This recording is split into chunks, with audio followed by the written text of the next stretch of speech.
You will appreciate this. So like it was cool because everyone took a turn on the stereo there, right? Like Sure. you Yeah. Yeah. played Yeah. a record or something, and most of the time we were using my iPod because I just collected digital music forever. Yeah. I remember Uh, those days. That's the good old days. but like most of the people there would play, how should I say this? I mean, good punk rock records, but like when I say safe records, it was like no one was playing anything that was even 10 years young at that point. It was like, oh, So well, they're we're going to playing the play classics. Anti-Nowhere League. We're going to play the Yep. Black Flag, whatever. And, it's like, I'm like playing the Briggs or Yeah. something that's come out in this decade, at the time. And Yeah. Davy Crumbum would play Alkaline Trio all the The time. best, I bro. f***ing loved that because, like, everybody knows Dave is, this is pre-Casualties days, but it's Crumbum's days. So I Yeah. think their expectation of what he was going to play was going to be a lot heavier. And he was like, Right. dude, this is the jam. And he would Dude. just like, and I f***ing loved that about him because, like, and there were a few others who would, like, you know, play some cool newer stuff. But, like, by Right. and large, like Davey would play what you didn't expect him to play, That's awesome. and it was great. Like I don't know, it was a Dude. blast working with that dude.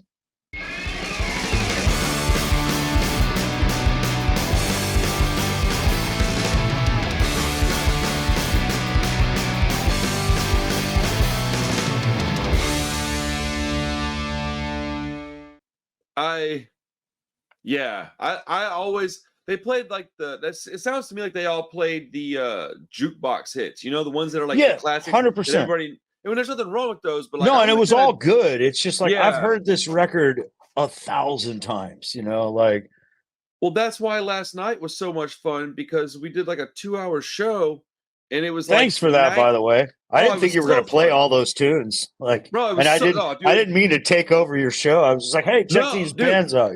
Like. I'll be honest, bro. That made my whole shit easier for me because sometimes it's a struggle to find stuff to play, man. And like, No. the whole point of my Sunday night stream every week is to introduce new music to not only to my viewers but myself. I'm not. That's the whole reason I do it. That I wouldn't do the stream if it wasn't for new stuff that I haven't heard. And we'll dip into some, every now and then I'll be like, man, I feel like listening to some, There's nothing wrong with like a Briggs classics. album, Yeah. but like. Yeah, it's pretty much we pretty much just play new stuff and new stuff to everybody else because that's the whole idea is that's why I call it the punk rock show. I went through a few different names before I landed on the punk rock show, and that just made so much sense to call it that because it's all just punk rock and punk adjacent music that likely we're all kind of discovering. And a couple guys knew this band, and a couple dudes knew this band, and I knew a couple of bands, and I was like, hell yeah, man! It was and it gave me a whole playlist of stuff to go dig through. I'm already on Discogs, like saving shit. Like, okay, after the holidays, I'm gonna go after this, and this, and see if I can find some stuff. But I have this like vinyl. I'm part of this vinyl group. It's called NTX Vinyl or something like that.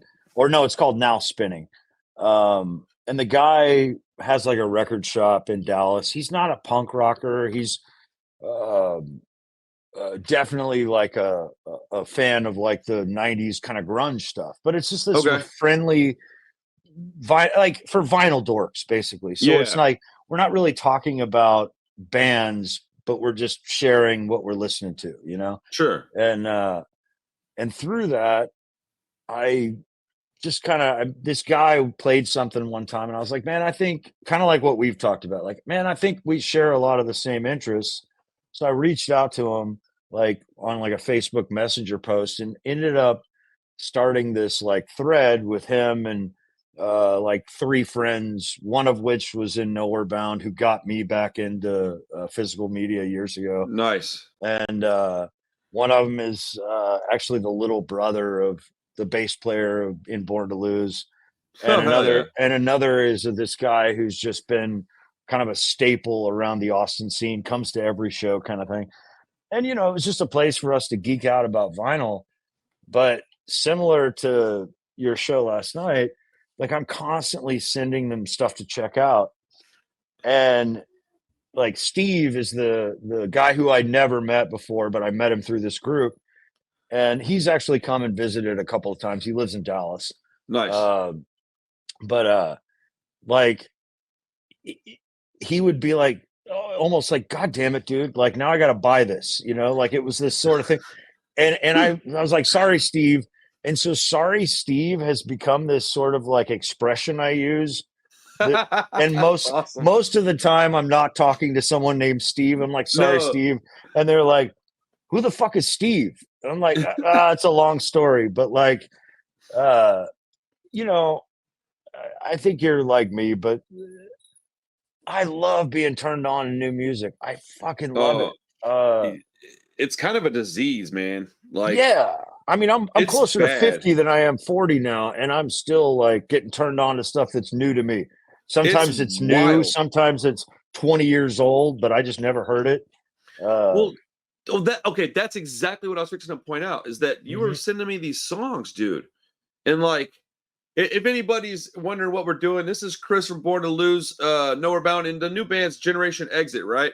Yep, yep. Okay, so we're not gonna do anything else. That's the intro right there. Boom. What's up, everybody? How you doing? Like the video, subscribe to the channel if you don't mind. I'd appreciate it.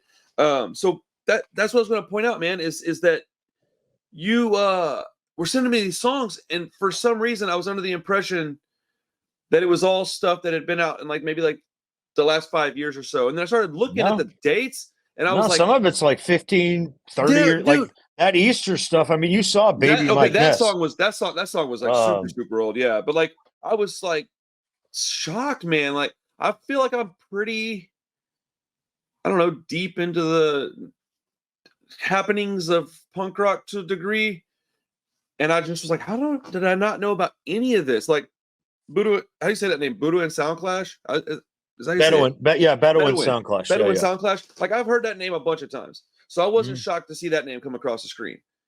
But most of the other stuff was stuff I hadn't heard. Michael Caine I'd heard. That song, by the way, I Oh, it's that might brilliant. that song is so good. That record is so good though. That Like record is really I good. like I had pre-ordered it. I think he had like a Kickstarter or something like that Oh, cool. to fund the record.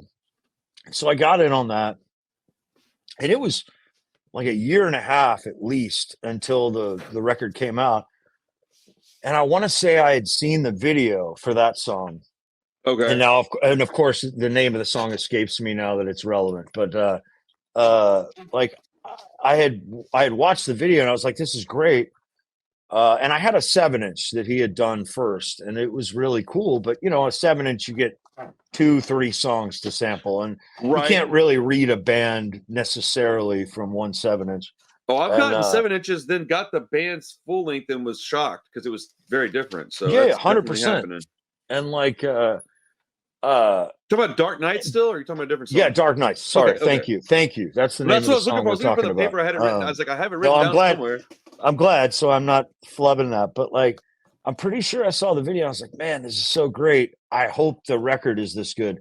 And I put the record on the table, and I was just like, wow, this isn't even the best song on the album. Like, and I'm terrible with song names, but like Oh, I'm so bad with that. that record is littered with just gold all over it. And look, I like the dirty street punk. I like hardcore. I like a little of everything, but I, like you, have this like deep place in my heart for like a Gaslight Anthem. And some Dude. some punk rockers are not fans, and I get it. It ventures beyond the borders quite often. No, But I just think as a songwriter, I think he's one of the best he's contemporary so good. songwriters out there, period. Yeah, bro, he's I so could good, find a man. Gaslight song for every mood and any mood I ever stumble upon. 100% you can. That's the beauty of that band. That's the beauty of that band, dude. They had so I think, and I don't mean to interrupt, but I think Oh, that we have this like it's like a when I visualize the stuff that you and I think Mark Lind likes a for lot sure. Yeah. is like this jean jacket, not necessarily the mohawk stuff. Like we like that stuff. We have our Yeah. hands all in that But we're in not that writing mold off too. the stuff without mohawks. Correct. But like the real true love, I think, at least for me, is like the jean jacket, like it's almost like singer-songwriter stuff, but covered in punk rock. I mean, So I mean, I had a foot tall mohawk for a lot of years, and one day I realized that the amount of money I was spending on hair products and bondage pants, all of that money was a lot of money to spend to look poor. And dude. and like I mean, yeah. and that's no judgment. I still to this day love punk rock fashion. I love looking at it. I just don't have I don't have the energy or the give a shit enough to like do it anymore. But well, all the stuff I'm wearing, but to your point, because I jeans and a t-shirt. That's like I don't, you know what I mean? Like that's the OG look, bro. That's it right there. No, I mean for me, it's just like I want to get turned on by the music. What makes the music last is the lyrics. Specifically with Gaslight, it's like every time they put out a record, when I listen to it at first, I'm like, man, is this for me? And there's always like some radios, like or A-sides, if you will. Yeah. With that band, the more I listen to an album, the B-sides emerge as my favorites over time. Like which band? Michael Caine or Gaslight? Oh, Gaslight Anthem. Like okay, yeah. Like you listen to 59, the first sound, and like great expectations, 59 sound. Meet Me by the Waters there, or whatever the name of the song is.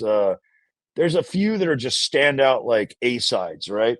Yeah. But these days, I like Casanova Babies. What's on my playlist these days? Like. Let me think of the song that's on mine. While you're talking, I'm gonna mute my volume so I can hear this real quick, so I can I can try to find out the song that I'm thinking of. But continue your thought. Well, the only point I'm trying to make, I guess, is just that. And this is part of what I love about physical media is, and don't get me wrong, I love the convenience and options that come with first digital music and now streaming. Like we can all be DJs. That's awesome. You don't always want to sit down with a record. But so many years of that, I realized I hadn't sat down with an album. And I don't even necessarily mean a physical album. I just mean I sat down and listened to a record like the way the artist intended it. Like they wrote all of these songs at once. It's if you were an artist, it's not one painting, it's the exhibit, or the show. Yep. And vinyl brought me back to that. Now, again, sometimes I'm going to opt for streaming because my attention span isn't what it needs to be to just consume a whole album. 100%. But I think back to like two of the guys that are in Generation Exit. One of them's my oldest friend in the world. And we, for a time, were sharing my beat up 86 Honda Accord to deliver pizza. And it had one of those 6 disc changers in the trunk. So the only rule for that changer was all killer, no filler. So there were records where maybe it had a great song, but you didn't waste a slot for like a record that just had a couple of like A-sides. So it was just front to back. And like, it just took me back to like reading before the internet. You're reading the liner notes to see who Rancid thanks. So, other bands to check out, and again, the convenience of digital and streaming is amazing. I love it. I would never want to give it up, but there's something to be said for being forced to sit down with an album and like live with it, marinate on it, let it grab you slowly or quickly, but like, but let those B-sides become the A-sides. And that only happens if you're listening and consuming like the whole record, I 1000% agree with that. The song I was thinking about off of 59 sound that's like a B-side that I love is Even the Cowgirls Get the Blues. Oh, it's a great song. That song, I've been Houston fairly well or no? It's been a while since I played there, but like I was good buddies with some of the 30-Foot Fall guys years ago. Hell yeah. Latchkey Kids. So where like Fitzgerald's used to be, right? Oh, absolutely. Played Fitzgerald's many times. Yeah. So I used to live, I don't know, 3/4 of a mile from Fitzgerald's, and I used to ride my bike in that neighborhood. And I had like a chrome mongoose BMX style bike, right? And I would you could always see me coming down the street because it was chrome, and I always had like the bandana in my back pocket and usually a t-shirt of some kind and Vans on. And it was pretty easy to tell who it was right down the street. But I used to have a I guess it was like an early Bluetooth speaker is what it probably was. This has been a while. It might have been some bullshit headphones that turned into I don't remember what it was, but I would ride around on my bike listening to that song, smoking cigarettes, and damn near crying because I was having a real rough time with some females, man. And boy, that is a great song, man. And with that Michael Caine album, I need to reach back out to Mark just to say hi and talk to him. He's pretty introverted as well, man. And he came on the show once, and because I just love talking to music. I don't care about stature. You're gonna have to send me a link to what video that is, because I told you I love that guy in ways I can't express. But to your point, awesome. All these years later, we're probably friendly acquaintances. Like, we've never broed down together because he's even more introverted than I am. Didn't travel much, like they did. Well, he's already agreed to do the show twice more and hasn't done it yet because he's been just hard to get. And I don't take it personally. Like, it is what it is, man. Like, now with Mark, don't ever take that personally, because I don't take it personally. It's like me. It's all our own shit. It's never like.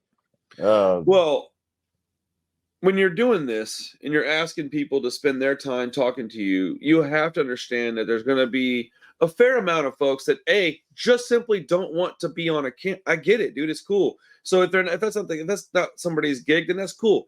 Or they just don't have time. And a lot of it is like one or the other, man. It's never really I don't like this guy. I don't bother nobody, man. So, but I got him to talk to me one day. I can't remember what it was, because I've been buying records from him. He used to give me a discount because he knew I had a punk rock record shop, and it was at the time. You remember I studied that picture? It was like, but it was only one bin, so I was real limited on space. But I always was like, hey, I'd rather buy it from you than somebody else, even if I'm paying a little bit more. And he was like, no, I'll get you a deal. And he's like, I'll get you right above cost. And I was like, oh, that's amazing. So like I was buying from him. And then that's how we kind of linked up and to do the show. And he said the same thing. It was so crazy because when we were talking yesterday, it was like I was talking to him almost, because he was doing the same thing. Hey, man, you check out this band. And he was sending me LPs, and he sent me a couple of his things. One I already had. He sent me a Ducky Boys LP, which I think I might already had that one. But he sent me that Michael Caine was in there. He sent me like 3 or 4 LPs, like just free. He's like, here, you need to listen to these. And the Michael Caine I had never ever heard of. And I said, hey, what's up with this one? And he was like, you called it like Springsteen, like punk style stuff, and he called I've done that a couple of times, and I hope that always lands well with Michael. But dude, like, if it doesn't, I'd be shocked. I mean it as a compliment. Yeah, so, that's an amazing compliment.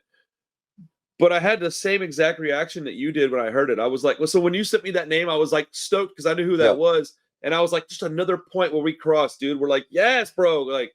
I just love this shit. And you're the first person that I've talked to in a very long time that just geeks out on the music part of it the way that I feel like I do. Like, I don't care about anything else. I don't care what I look like. I don't care about, like, I like the fashion to a degree. I don't care about it much. I make stuff because I like to make stuff. If I didn't like to screen print, I wouldn't. But, like, there is no Doom Regulator shirt. So I just made one. Right. Like, so, like, that's why I have this stuff. It ain't for any other reason. But I dig through music and I listen to song after song after song. I mean, I've been doing this YouTube thing for 4 years almost, and it's been music the whole time. I just now realized 8 months ago that I should probably do the genre that I like the most, and not. My whole shtick was I was going to be like a punk rock guy that listened to hip hop and was kind of like not really understanding it, but see if I could. And it was fun, man. I had, but the crowd just wasn't the same, and I don't want to talk shit on nobody. It just wasn't really for me, I don't think, man. I'm much more at home here, and the channel's growing at a rate that I'm very surprised by. So we'll see where it goes. I was wondering, I'm guessing because, like, it's a bit serendipitous, but I feel like the YouTube algorithm, maybe it was probably because I was just, I'd pre-ordered the Defiant record, and so I was watching the videos that they had posted, and then there was this series of, like, interviews with them separately, I watched those. I saw those. So I'm guessing that I was watching those, and YouTube sent me to your channel because you had done. I was wondering how you got there. I mean, I don't know. It's the YouTube gods that brought me there. Yeah, bro, they don't. They know things we don't. Yeah, but I'm guessing that must have been it. Well, those And guys, I mean, that album is fucking ridiculous. I Like, love that record. it is so good, bro. Like, I was a little surprised, man. I was like, okay, at like Dickie's age, what's he gonna be doing? But I was like, okay, with this group of people, like, how bad could they? I mean, they'd have to like Right. try. They'd have to try to make a shitty record. Yeah. Because the first single was And so even then, good they're that I was probably like, going to fail at making a shitty record. You know what you I know what I'm mean? saying? Like, You know what I'm saying? And like the first well, you're single was right. so Sometimes good. a super group can be not what you Well, hope, but I to still me, think it checked all the boxes for me. I think it's the genre, man. I fall into that a lot. I fall onto the comment, it's because of the genre a lot, dude. The punk rock supergroup, it's because of the punk rock is being the base of it all. Because if you're into this stuff, it's usually a lifestyle. So like Yeah. all these hair metal guys, it wasn't really a lifestyle. It was a costume, and they went out and they played a song. Here's how we make money or something. Yeah, You know, it was like a job. And I mean, they had fun. I'm sure they had fun, and the music had some pretty great 100%. tunes. If you're a musician, you know, even those that are in it for the money are still having fun. You know, but like, or I like to think so anyway. Right. Yeah, I hope so, man. It's kind of dead if you're not having any fun. But like when we were talking about put out a tape, possibly just in general, like just the way that works, right?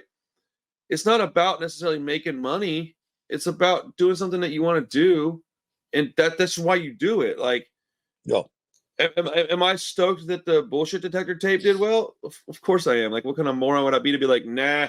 But like, my thought process goes like, okay, well, like, do I want to do, or like being in a band? Most people that I I was know about to say, most people that I know that play we music, learned at least 15 years ago that there was no money to be had here. So you stuck around because you want to, you need to. Right. And it's both. It's like, yeah, I want to express myself artistically, but I've never been comfortable on a stage, you know, like, Oh, me neither.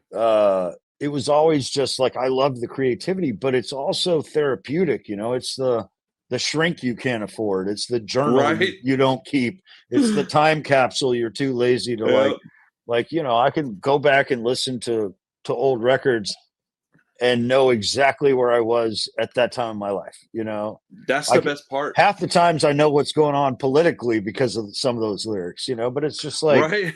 Like it's a time capsule, but it's more therapy than it is anything else because you're dreaming if you think you're gonna make any money at it, maybe past your 20s, you know, because after that Right. point, the ship has sailed. You're no longer the young spring chicken, and so you know. But for me, I've always struggled with all the anxieties and depression, and so this is where all that baggage up here and up and in here, this is where it goes. And it's like it's as much a necessity in my life as it is an expression at this point. You know what I mean? Well, yeah. I mean, I'm so some stuff you probably don't know about me. I don't know. Maybe you do. I'm 10 years and change on the wagon. Like, I don't drink, I don't smoke, I don't do anything. Good for you. It doesn't bother me. I'm a bartender, so it doesn't bother me. Yeah.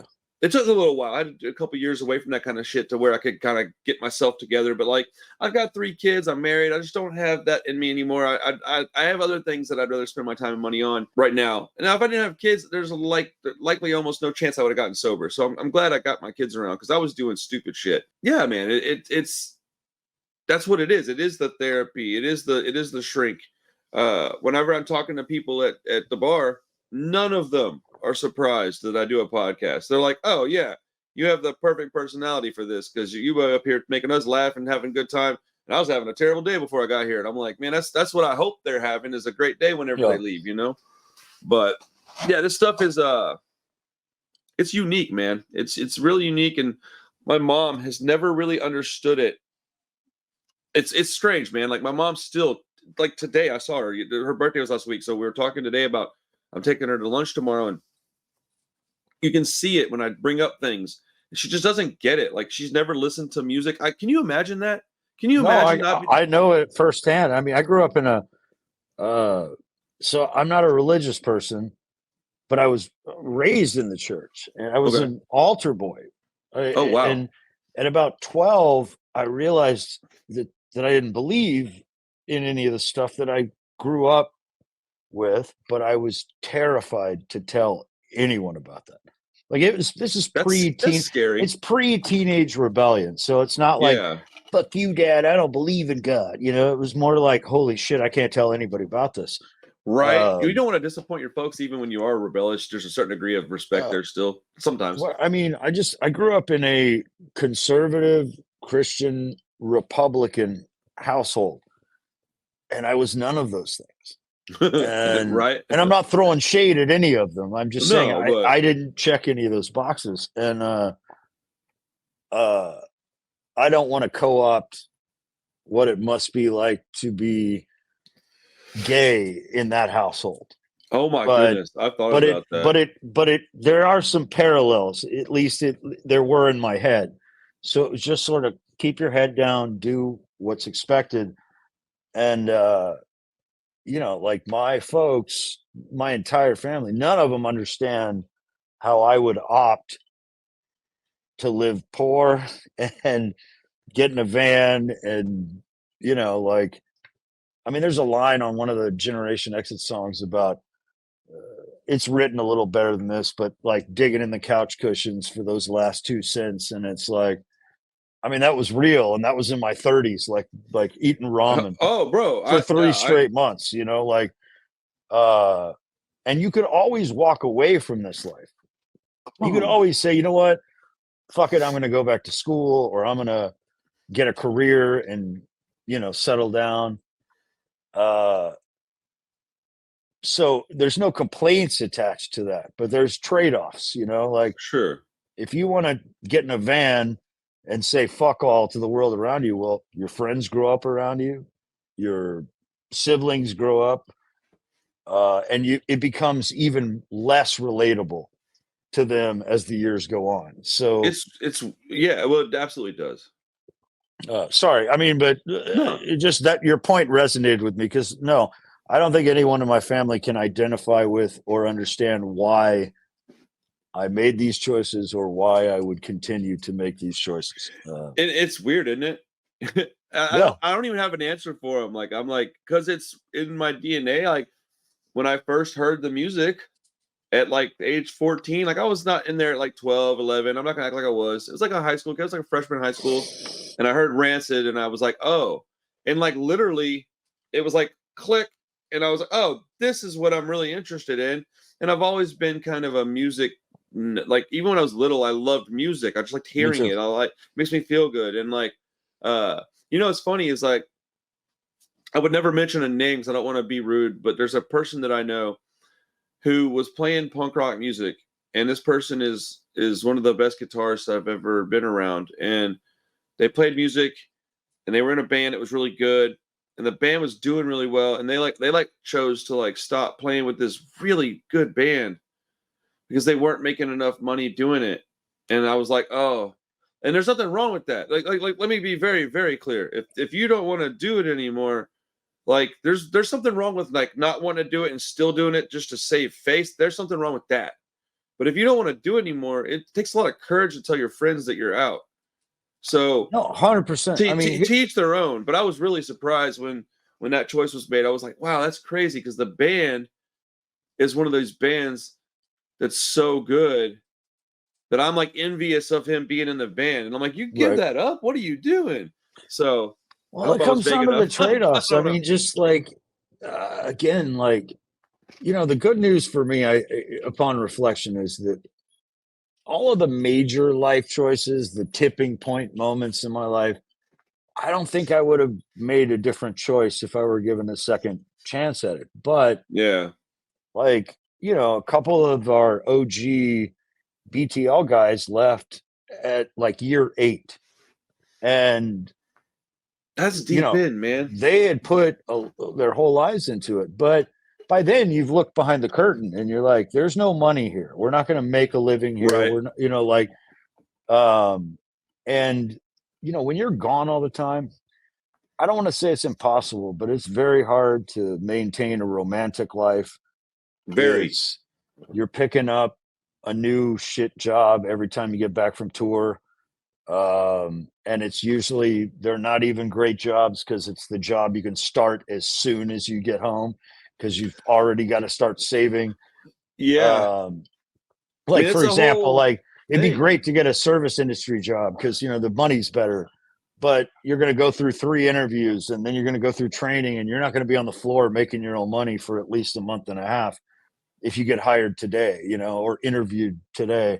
And so you're working construction or you're working at the Alamo Draft House Kitchen, or you're, you know, you're just taking whatever job you can find, and everyone else is growing up around you. Their lives are changing. They're following a more normal path.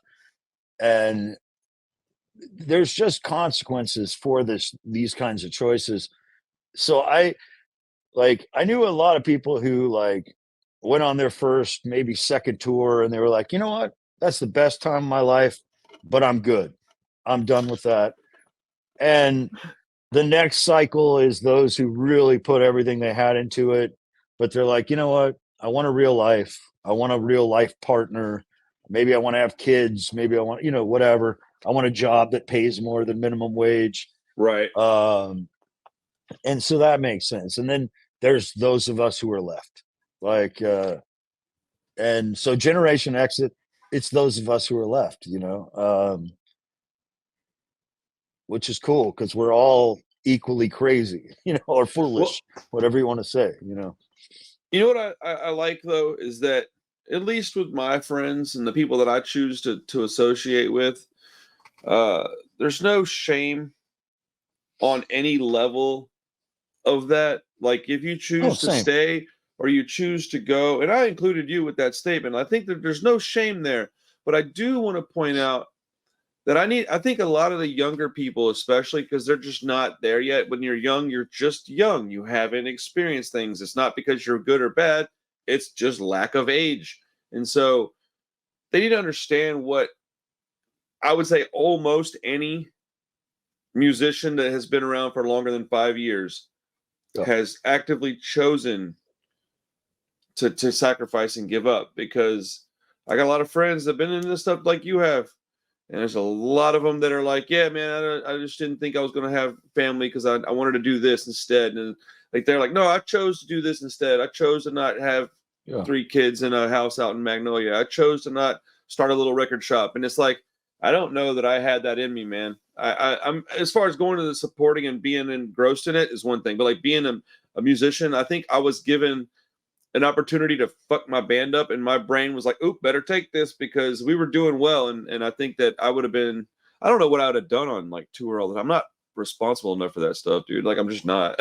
Like, Well, that's the so cool thing is you try and, especially in DIY bands, you, even if you're signed, you're still a DIY band in punk rock for the most part. 100%. Um, but you kind of try and sort out like, what is everyone's aptitude outside of this, like, and the responsible guy, well, you're the treasurer, you know, you're the, Right. like, you're the one who's going to Yeah. handle the real shit. Oh, you Yep. like to draw, well, you're doing all the merch from now on, you're going to learn how to Yep. do that, you know. Oh, you like audio engineering stuff, well, you're going to one day be recording this. And Yep. you know, you just tap into the talents outside of the band and lean on each other's strengths to try and get it done, you know, because That's also the otherwise beauty of it it won't though. get done. Or No, you're but gonna it's figure out how to pay somebody else to do it, and there's never really money enough for that. So how do you feel? Yeah, dude, paying somebody else to do stuff when you're in a punk band is often the wrong choice, because it'll put you in the deficit, in the red. You don't want to be in the red, man. You usually start there to begin with. But like, uh, how do you feel about like my goals? At least right now, and I'm 41, so I'm not young. So my goals have, and I'm almost just about 42 in a couple of months now. So I'm not old. I mean, I'm not young at all anymore. And like, I feel like I look at what is it that I'm trying to do. And I guess with stuff like my channel, with the little label, whatever it is that I like my name to be on something. It doesn't have to be in lights. It just has to be there. just proof that you lived here at some point, you know. I think that's what it is. Is I just want like down the road for my kids to be like, oh yeah, my dad made this. Like hold up a tape, Mhm. like my dad made this, and like I'm always really proud of the fact that my first time I ever did a label, I put out a band called Grave Robbers. It was an EP called Hell to Pay out of Pasadena, and we did 1,000 copies. And I knew Ryan Taylor. I'm still friends with Ryan from Liberty and Justice, and he was like, either he was buying or he was friends with the buyer. I really can't remember of the Hot Topic dude that bought the music. And so Mhm. I was literally a manager at a Hot Topic, and I got a box in of like inventory to put on the shelf. And I opened it, and I didn't even know it was going to be there. But like my album that I was on my label Nice. was in that box, Nice. and I still to this day is like one of my proudest things. I think that's so amazing. So a long ass question, but like how do you feel about is that like more or less your goal is to like have your name kind of etched in a place where it can't go anywhere, man? It's permanent. It's there. You did that. You can't change that. I mean, maybe on some level, but like Yeah. I guess I would say that uh I mean less people are gonna take notice of what I'm up to now than they were or would when I was younger. Uh I just don't know how to do anything else that brings Right. this level of self-worth into my Mm, life. And mm, like, I grew up in South Texas, okay. in a small town. Like, we didn't have a punk rock scene. It was just like a freaks and geeks kind of Yeah. thing. Like, if you There's a didn't fit in, mishmash of you everybody. kind of all hung out together. And we would Yeah. play shows. It was at this place called Club X, and it was like on teen nights. And it'd be a punk rock band, metal band, like an alternative band, like in the Oh vein yeah. of like Smashing Pumpkins. And in between bands, they'd be playing like the Smiths and goth stuff with like those smoke machines that strangely smelled like strawberry quick. Like Dude, we oh um damn, they did smell like strawberry quick. uh That's so interesting. it was just this rando mix of outcasts. And it wasn't until and that goes for like record stores. Now, in fairness, we had two record stores. They were both at the mall. One was Musicland, and that sucked if you liked punk rock. They didn't have, you might Yeah. be able to get a Clash record or a Sex Pistols record, maybe. But then we had Camelot on the other side of the mall. And Camelot had this little tiny punk section, but more of a starter kit than a kid needs. There's Yeah. plenty to go through. Like anything on SST. So that's Black Flag, Descendants, and a number of other things. A lot of the Discord stuff. Nice. Fat Records was brand new at the time, but they started Okay. emerging. Epitaph, Misfits, all the bands that were on the original Suburbia. So DI, Live at a Dive, I could get on cassette at Camelot Music, and the Vandals and TSOL. Uh, It sounds like my entire like but back then, you were buying it based on liner notes or label yeah. or something like that because you had no Label clue, was and huge. you Label couldn't was listen huge. to it before you bought it there. So when Oh, I moved to Austin, there were way more record stores, and I could listen to everything. And I never left empty-handed, but I'm sure I was the bane of those employees' existence. I would walk up to the counter like, "Can I listen to these?" A stack of CDs. Like, "Oh Jesus, give us your ID."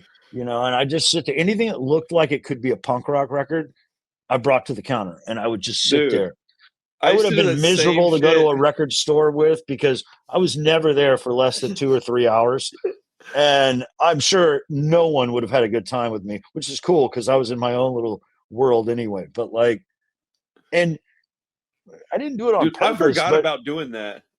yeah, like, and especially when you came from a place where you couldn't do that, it was like, wait a Yeah. minute, I could listen to this before I bought it. Cause like, I gave a lot of like fat records away, for example, because I loved No Effects, and there were a handful of other bands on the label, but it leaned a little bit more poppy than what I was into at the time. And Okay. and I've changed my view on a lot of that since, but at the time it didn't all land with me. So, you just bought it and then you found a friend to give it to later down the road. And so this We this all did world that where I shit, could man. just like consume it before I bought it was unheard of. I mean, that's where I found the first Dropkick Murphys record. It was like, well, this looks like it might be a punk rock record. Holy shit. I've never heard anything Right. like this in my life, you know? But what I have to acknowledge is I put a lot of those, I don't want to say starter bands, because I never fell out of love with Rancid, for example, or a number of the bands that I fell in love with when I was a kid. But I kind of put those bands on a shelf, and that's when I had the first opportunity to dig a little deeper, you know, Well, and like, yeah. and it was limitless how much you could discover if you were willing to foolishly spend 3 hours at a record store, you know, like, Well, there are um, surface level bands, and we need those bands. We call them gateway bands, kind of. You know, we need that stuff, dude. Like, and I will admit, Rancid being my favorite band, they are still maybe like a bottom tier gateway dude, band, but they're a gateway band for sure because you can hear about them I've got fairly at easily, least 2 copies of every single record they've ever put out on vinyl. right?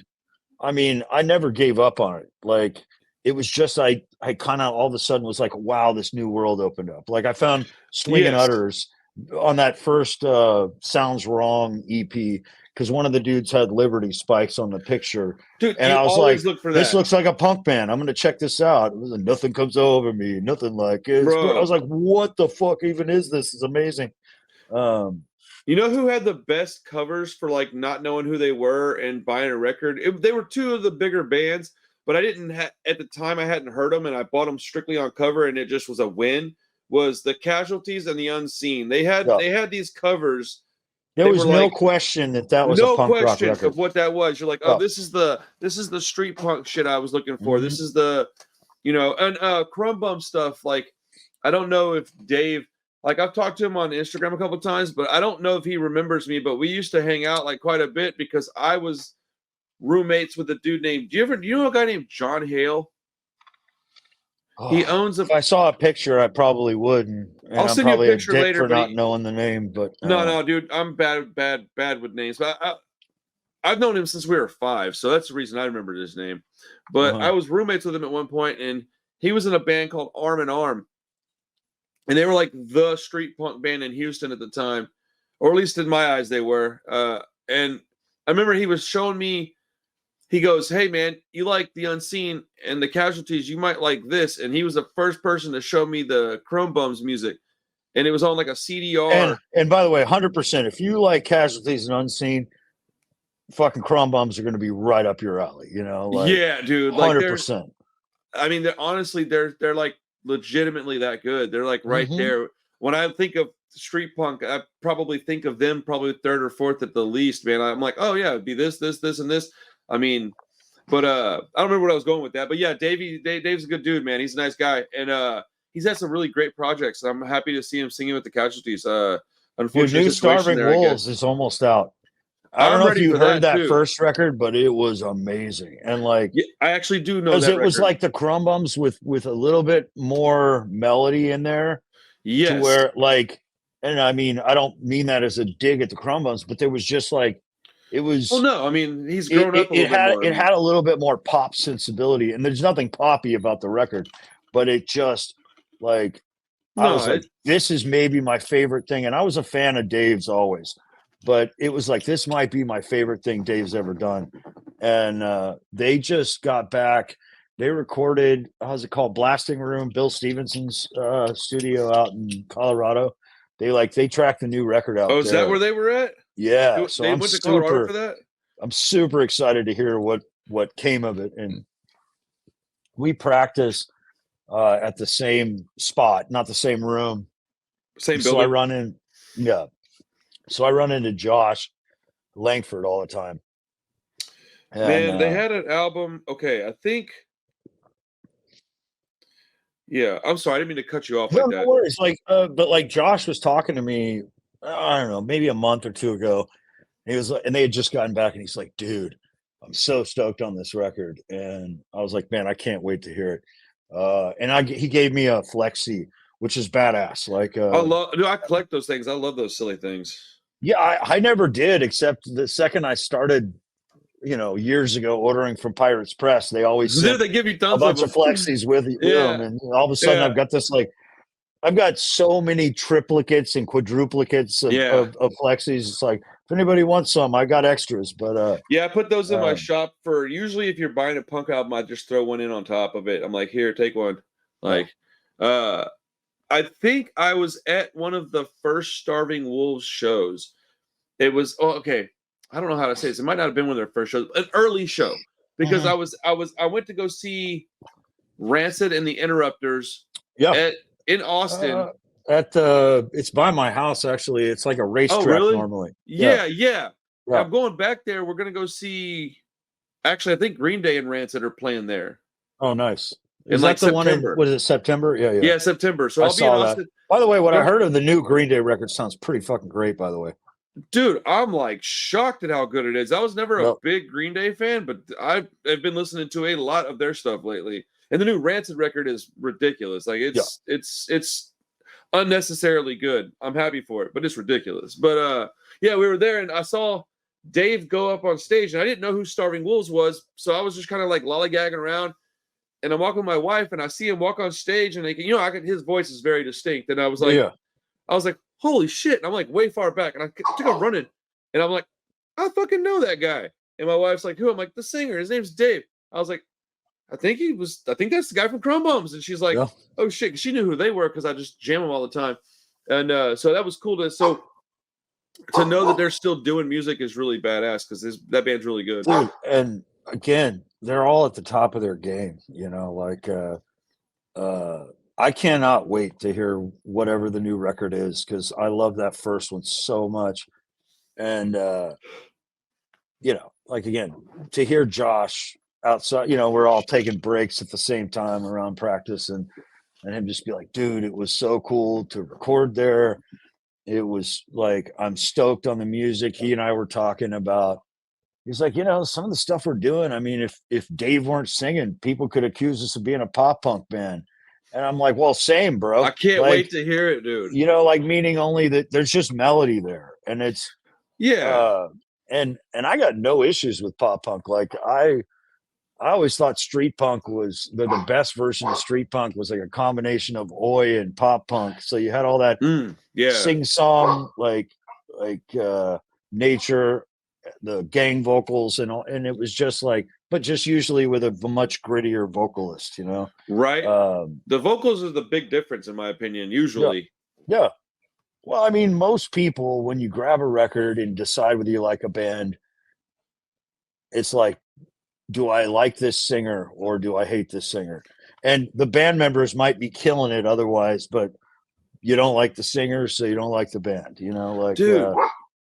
You know how many people don't think like that? It's fucking amazing. And honestly, I think it might be mostly metal guys that don't care about that because that's my first thing too. Is like, okay, do I like the vocalist or not? But when I did music, I wrote some rhythm guitar, but I was the vocalist. So like, that's more my area of expertise, if you will. So that's where I want to lyrics are pretty important, but voice I would say is just as important to me. But you don't get to the lyrics until you like the melody and you like the singer, 100%. At least I don't.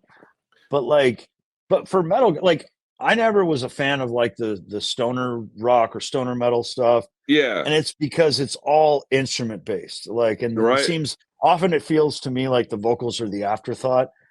And they probably are. I mean, and I get it because if you're a player, most of the people I know who love stoner metal or stoner rock, they're guitar geeks, they're bass geeks, and no shade. Like it's not for me because it's like, hey, that's cool, but like I don't want to hear a musician showing off all the time. Like I want to see what they bring tactfully to a record or to a song. And that goes for vocals too. Like, yeah, like some people can write lyrics and stuff before the song's written. For me, I think my job is to serve the song, not the song serve my lyrics. It's like, sure.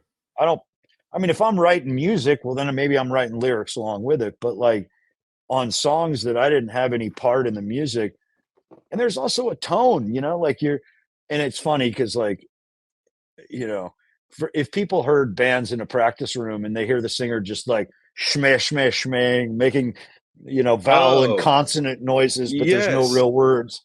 But it's because you're trying to find a melody. But along with finding that melody, often there's a tone to a song. Maybe it's darker. So it doesn't make sense to make it this happy song about how in love you are, Right. or maybe it's a happy song and it's not time for Ramallah lyrics or something, Let's like go. Come on, uh, Ramallah, shout out. Let's go. man, like see, Born to Lose had this love affair with Blood for Blood, and Ramallah was like, holy fucking shit! Like this is the most nihilistic fucking like Yeah. fuck existentialism. This is straight up nihilistic. Like the world's fucking terrible, like, and you're like, oh Dude, my god. Uh, I like often I thought thought, Blood for Blood was a hardcore band until I heard fucking Ramallah, and I was like, okay, I guess not. dude, I saw, let's see, I saw Ramallah play with the Fan of both, Unseen. for the record, by the way.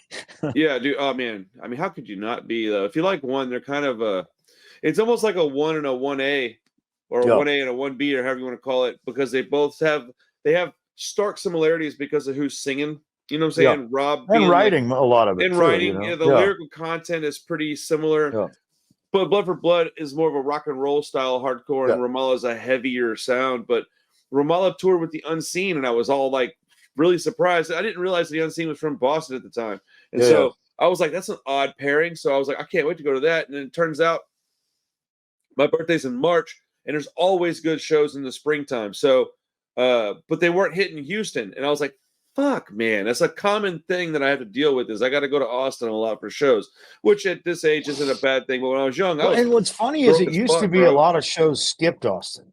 It used to be Really? you needed to go to Houston or San Antonio or Dallas. Huh. And it's changing now, but it used to be that a lot of bands skipped Austin. And I think part of it is that Austin was so, I mean, I love it, but it's oversaturated with musicians to where Yeah. a lot of clubs don't do guarantees. It's just always door deals. Really? Uh, Okay. and it used to be that, like, you'd go downtown and there'd be like that song Red River and Eighth. I mean, you'd literally just bounce from one side of the street to the other and catch four sets the same night. All of them were Oh, like $4 or $5 covers. So it was just like you were just bouncing back and forth. And but the consequence of that is that they're not hurting for music. for So musicians. a Yeah. lot of Yeah. clubs either just didn't have the money or didn't have the interest in doing guarantees. So I think a lot of bands used to skip Austin. Interesting. Well, Interesting. I mean, people of our level would play Austin, but the higher tier stuff, like there was this place called Liberty Lunch when I moved here in like '95, and it was like the greatest venue, or at least we always romanticize our youth, so maybe it's a little of both, but like I mean, it was a venue that was big enough to still be a venue, but bigger punk bands could play there, and it was cheap as hell. Like 95, 96, I saw Rancid on Out Come the Wolves, Social D on White Light, White Heat twice. Ooh, that's a good record. Fugazi did a 2 day show. Henry Rollins spoken word, No Effects, Face to Face, Goldfinger on their first album, Come on, Less Than Goldfinger. Jake. God, I'm forgetting it. Oh, Less Than Jake is a great band. Descendants on Everything Sucks when they had just reformed, Nice. and that was a Hell trip yeah. because I was like 19 years old, and Lee Ving, I guess, lived somewhere near to Austin or in Austin. I don't really know, but the most surreal, like, holy fuck moment for me at that club was Descendants are back together. Never thought that was going to happen, and here it is. They're playing one of their greatest records they've done. Like, it wasn't, that was a great comeback record. Everything Sucks was a great comeback record. And they invite Lee Ving on stage, and the Descendants are playing Fear songs while That's Lee awesome. Ving is singing Fear songs. And I'm like, where the fuck am I? And how is this happening? Like, Yeah, that's pretty um, crazy. and all of those shows I mentioned, the priciest one was $9. Everything else was usually Oh $6. And of course, man. Fugazi was probably like 550 each day, because it's Fugazi. So they've got that like that ethic, like we don't charge more than this, and you're never going to get a Yeah. Fugazi shirt at a Fugazi show, like Yeah, Fugazi, man, them cats is little weird, man.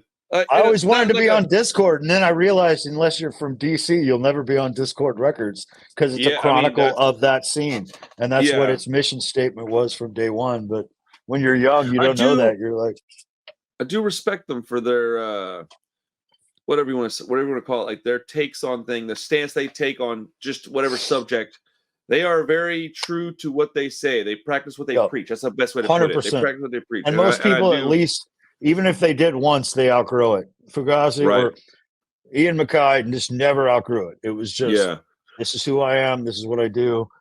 And, I mean, for better or worse, I don't think that emo would have found its way into punk rock were it not for Embrace and then subsequently Fugazi. Like, Yeah, I mean that's a good catalyst for that happening. There's probably a handful of things that happened similarly, but that's like the big one that we can all point to. Like I yeah. also think stuff like damn it, what is that band called? Refuse. Like that bands like Turnstile wouldn't even exist without Refused. Yep. And I hear all these young kids because like I carry both. I have Turnstile and I have Refused albums in the shop, and like some kids come in. This actually did happen. They came in. They said, "Hey, oh, you have the Turnstile record?" And I said, "Yeah." I said, "If you like that, you should check out the Refused album. Shape of Punk to Come or some shit like that."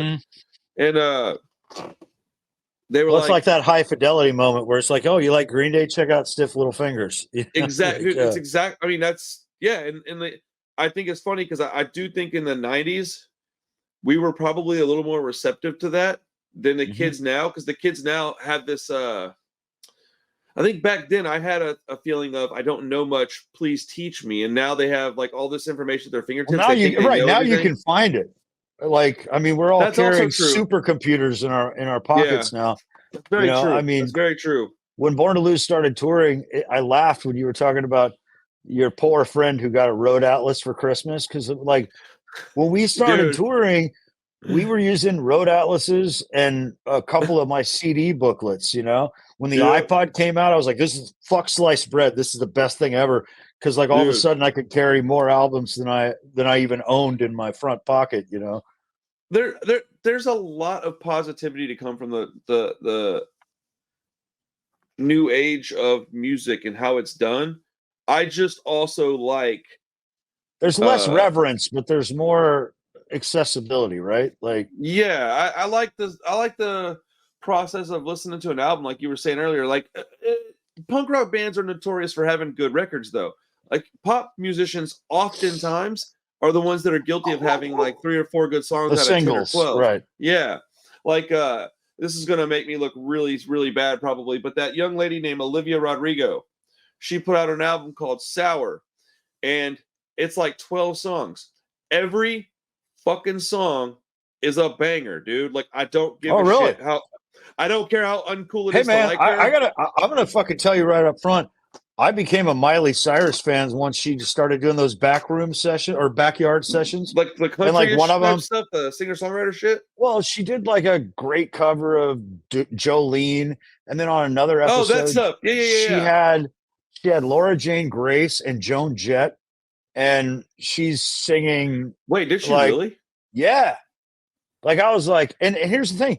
I couldn't tell you if you played Taylor Swift for me, I wouldn't be able to identify her, but I love what she's doing in the sense that like, oh, fuck you. You want to sell my catalog to someone else? I'm just going to re-record it. Oh, and tell my fans to buy it. Like here's the thing. I don't think she speaks for punk rockers, of course. Right. But she speaks for musicians in a way that she has. Taylor or Miley? Taylor. She has the power to say, nope, I'm big enough that I'm gonna whether it's going to war with Ticketmaster or going to war with labels and investment groups who have bought her catalog and like, oh yeah, well fuck you, I'm going to record a better new version of that record, and I'm going to tell all the Swifties to buy this one. Like, yep. Like, I love that. Like, I got a copyright strike a few years ago. I was once a year, maybe twice a year, or once a year, or every couple of years, I'll pull out some like old, whether it's Born to Lose records or Nowherebound records, and just put it on the table. Usually they just sit there because I'm not that guy who's listening to my shit all the time. But every once in a while, I'm like, yeah, I'm gonna check this out. And I was playing. I did like a 10-second clip of me playing Sweet Misery on the turntable. And I'd been doing a little bit of that all day with a number of artists. And I got a copyright strike on my own record on a song. And as it happened, like this wouldn't be true for every song on Sweet Misery, but as it That's happens, fucking crazy. that particular song, I wrote the music and the lyric. And I got a copyright strike from Sony Music Group. I have never had a conversation with anyone at Sony. That record came out years before streaming even existed. And I got a copyright strike and my post taken down on Facebook for playing my own record on vinyl on a turntable on a shitty phone video. And it was just like, holy shit, I don't own my own music, I guess. Like did that oh man, that's fucked. I mean, that but really bothers me. It doesn't even surprise me, but it bothers me, man. Well, I'll put it like this. It's not enough money that it would be worth pursuing because we'd probably have to hire an attorney just to figure out what royalties were owed from Spotify or Apple Music or whatever. They hold that money for the artist, but I have no means or knowledge of how to even collect any of it. And I don't even mean for me, I mean for everybody. So like, it's like you're in this place where you're like, who owns my music now? Like, I don't know which label, whether it was the American label or the European label that got bought up by some Sony. I mean, it's probably Century Media, but like, I like to not know who owns your music or how to collect any royalties. And again, if any of us got in this for the money, we would have quit decades ago, So it's not about the money, but it's still just this weird sour taste in your mouth where you're like, holy shit, I got fucking blocked from playing my own music on Facebook, like it was just sort of an aha moment. And I've had two copyright, I wouldn't call them strikes, they were copyright claims from I might be misusing the terms, but from with Facebook, they will just take it down. I don't know what they call it, but they'll just copyright strike it made sense to me. I knew what you're talking about. But on YouTube with like songs that I was the producer of and like they were on my label, I'm like, how am I getting? It's the same kind of feeling. I was like, how do I get told I can't play this? Like, if it wasn't for me, this wouldn't exist. Like, this wouldn't even be out there, or at least it wouldn't exist in the form that it exists now. Most musicians, we don't know the answer either. Right? It's so fucking crazy, man. This platform didn't exist when this record came out. Like, there was nothing in a contract that said anything about streaming because it didn't exist. Kind of like the writer's strike that was happening within movies and shit recently. Mm-hmm. It's all because streaming services didn't exist whenever the last time they wrote all these contracts. So like all were syndication didn't apply to streaming or whatever. Right, yeah. So they all got screwed out of like millions and millions of dollars. And it's like, look, dude, it ain't always about all the money. But if you don't have the money, you don't eat, you don't live, you don't play the music, you don't make the movies. And the writers, just like writers of movies and TV shows, just like writers of music, we're the last to get paid, and we're paid the least. It's not about the money, but it's everyone else who's making. If anyone's making money, it eventually maybe trickles down to the writers, and so. But I mean, that happened, like with Napster. Like, and everyone I mean, I'm not a big Lars Ulrich fan, but it doesn't really matter.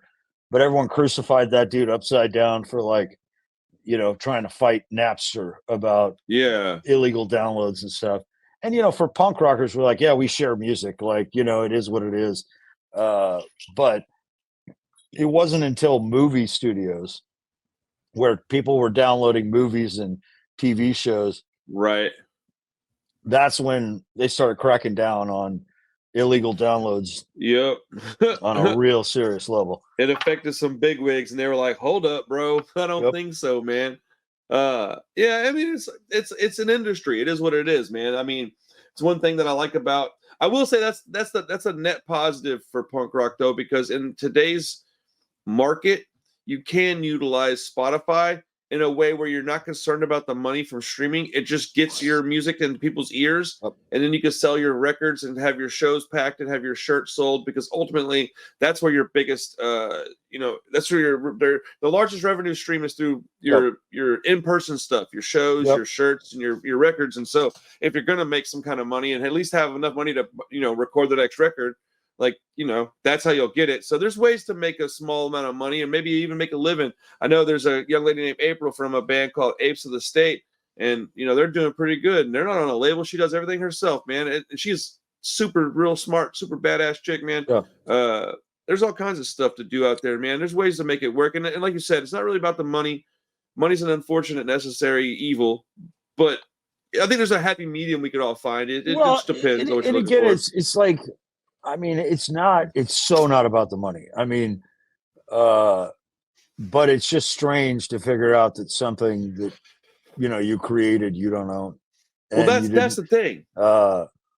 Like, it's strange, but, I mean, way of the world. I mean, again, yes. Any of us who got in it for the money quit 20 years ago, and say it not being for the money is kind of an irrelevant point when you're talking about, it may not be for the money, but if there is money generated based on your artwork, I feel like you are entitled to at least a portion of said money. And that's where things get stupid, in my opinion, is that it's like, look, it ain't about the money, but this dude just made 30 grand off my song. This guy I've never met who never did anything for us is putting money in his pocket, albeit probably not much, but it's just more of a matter of principle. It's like, it's a respect issue. Like, man, I created this. Can I please get my cut? Because at the end of the day, any amount of money that you can get from your art is a positive thing, man. There's nothing wrong with making some money. I was living perfectly happy without making a dime off Born to Lose, but it burned my ass when I got my video taken down for 10 seconds of me shooting my turntable, spinning an old record. It's crazy, man. It's super crazy. And Nowherebound, we never, on purpose, we never signed to a label. It was just like, fuck this. We can put it out ourselves. Yeah, smart move. We had a good semi partner, and there's a German label that we worked with called Ring of Fire Records. Okay. But we weren't signing any contracts with them. They just were buying a third of the pressing. So it makes it more affordable for us to press ourselves. But we retained any and all publishing and digital rights, etc. And no one made any real money. I mean, it's just instead of giving it away to where the old scenario was for every $10, the band was getting $1, and that's crazy. And now it's like, okay, we just pay CD Baby to host and upload our music to, and they're taking $1 out of the 10, but it's worth it to me because they're collecting all the royalties from every streaming service and then funneling it down to the band. You're paying them to help you is basically what you're doing at that point. But we're paying them to do the shit we don't want to do, right? And that's valuable too, right? On the topic of signing to a label, so I do these tapes and shit, right? So I don't have I've got a contract if somebody wants me to sign one. I've got a 2-sheet thing written up that if that's what you need, then I'm down with that, and it lays everything out very clearly. But I don't really do that either. And so I had these youngsters I was talking to, and they were like, so are you gonna own our music and this and that? And I said, bro, never in your life should you ever let somebody say yes to that question. I was like, if somebody says yes to that, tell them to fucking kick rocks, dude. I said, I don't own anything except the right to put it on a cassette.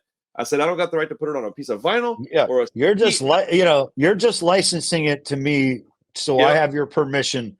Because if I did this without your permission, then I could get in trouble. Yeah, and then they're like, oh, and I said, no, I'm doing it to make sure y'all have some physical media, and because I'm a fan of the band. I said, I'm likely not gonna make no money off this. It ain't about that for me. I just want to do it to help out.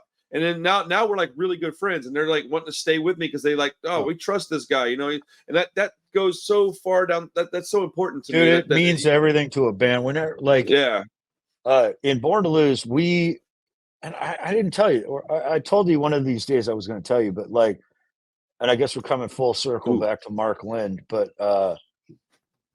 so Born to Lose for the first 5 years, we were booking our own tours. We were without a label. We had talked to a couple of labels, but when I say the deals were bad, again, it had nothing to do with money. It was just like, this is a weird roster, yeah. or like one of them, it wasn't officially a Christian label, but they were like, hey, we're going to need you to take new pictures where you don't have beers in your hands or cigarettes or whatever. And it was like, never mind, we're good. And it Right. wasn't because we wanted everyone to know we smoked cigarettes and drank beers, No, but but it was just that's sort of a like, pain in the ass, okay, man. if a candid shot of the Yeah. band is not PG enough for you, then Yeah, like, dude. um, We don't want you and holding a Lone Star, my guy. Like that's just against our yeah, rules and regulations. yeah. And I mean, it was our second East Coast trip. Okay. And it's funny, our initial plan was we were going to go East Coast then West. And we went East Coast, and everyone was like, well, East Coast, people aren't necessarily nice or whatever. And we had the exact opposite experience. And we're like, this is great. Hell People are yeah. great. The bands here are great, and fuck, man, you drive through 3 states in the time it would take me to get Yo, to Houston or something, the like weirdest shit about the East Coast to really me. weird. Uh, and like, but we were listening to Ducky Boys, Sinners and Saints, Dirty Water, all up that East Coast, Yes, dude. and we were playing with some new but already dear friends of ours in a band called Far From Finished. And Fuck, I love that band, bro. dude, they Oh, were I like love Born to that band. Lose's brother band. We were like, we would find excuses to see each other. Even if we were doing separate tours, we'd meet somewhere and do like a week together before we went our separate ways. Like, Oh, if you just Born to made my Lose ever day. had a brother band, it was Far From Finished.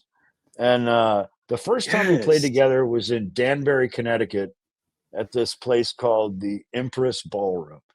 Okay. And we just hit it off immediately. We liked each other's bands and we had a good time together, and then said, all right, see you. Well, we exchanged, contact info. Like, Sure. hey, Yeah, if you're yeah, coming yeah. down to Texas, we'll hook you up, and vice versa. And so we contacted Mark.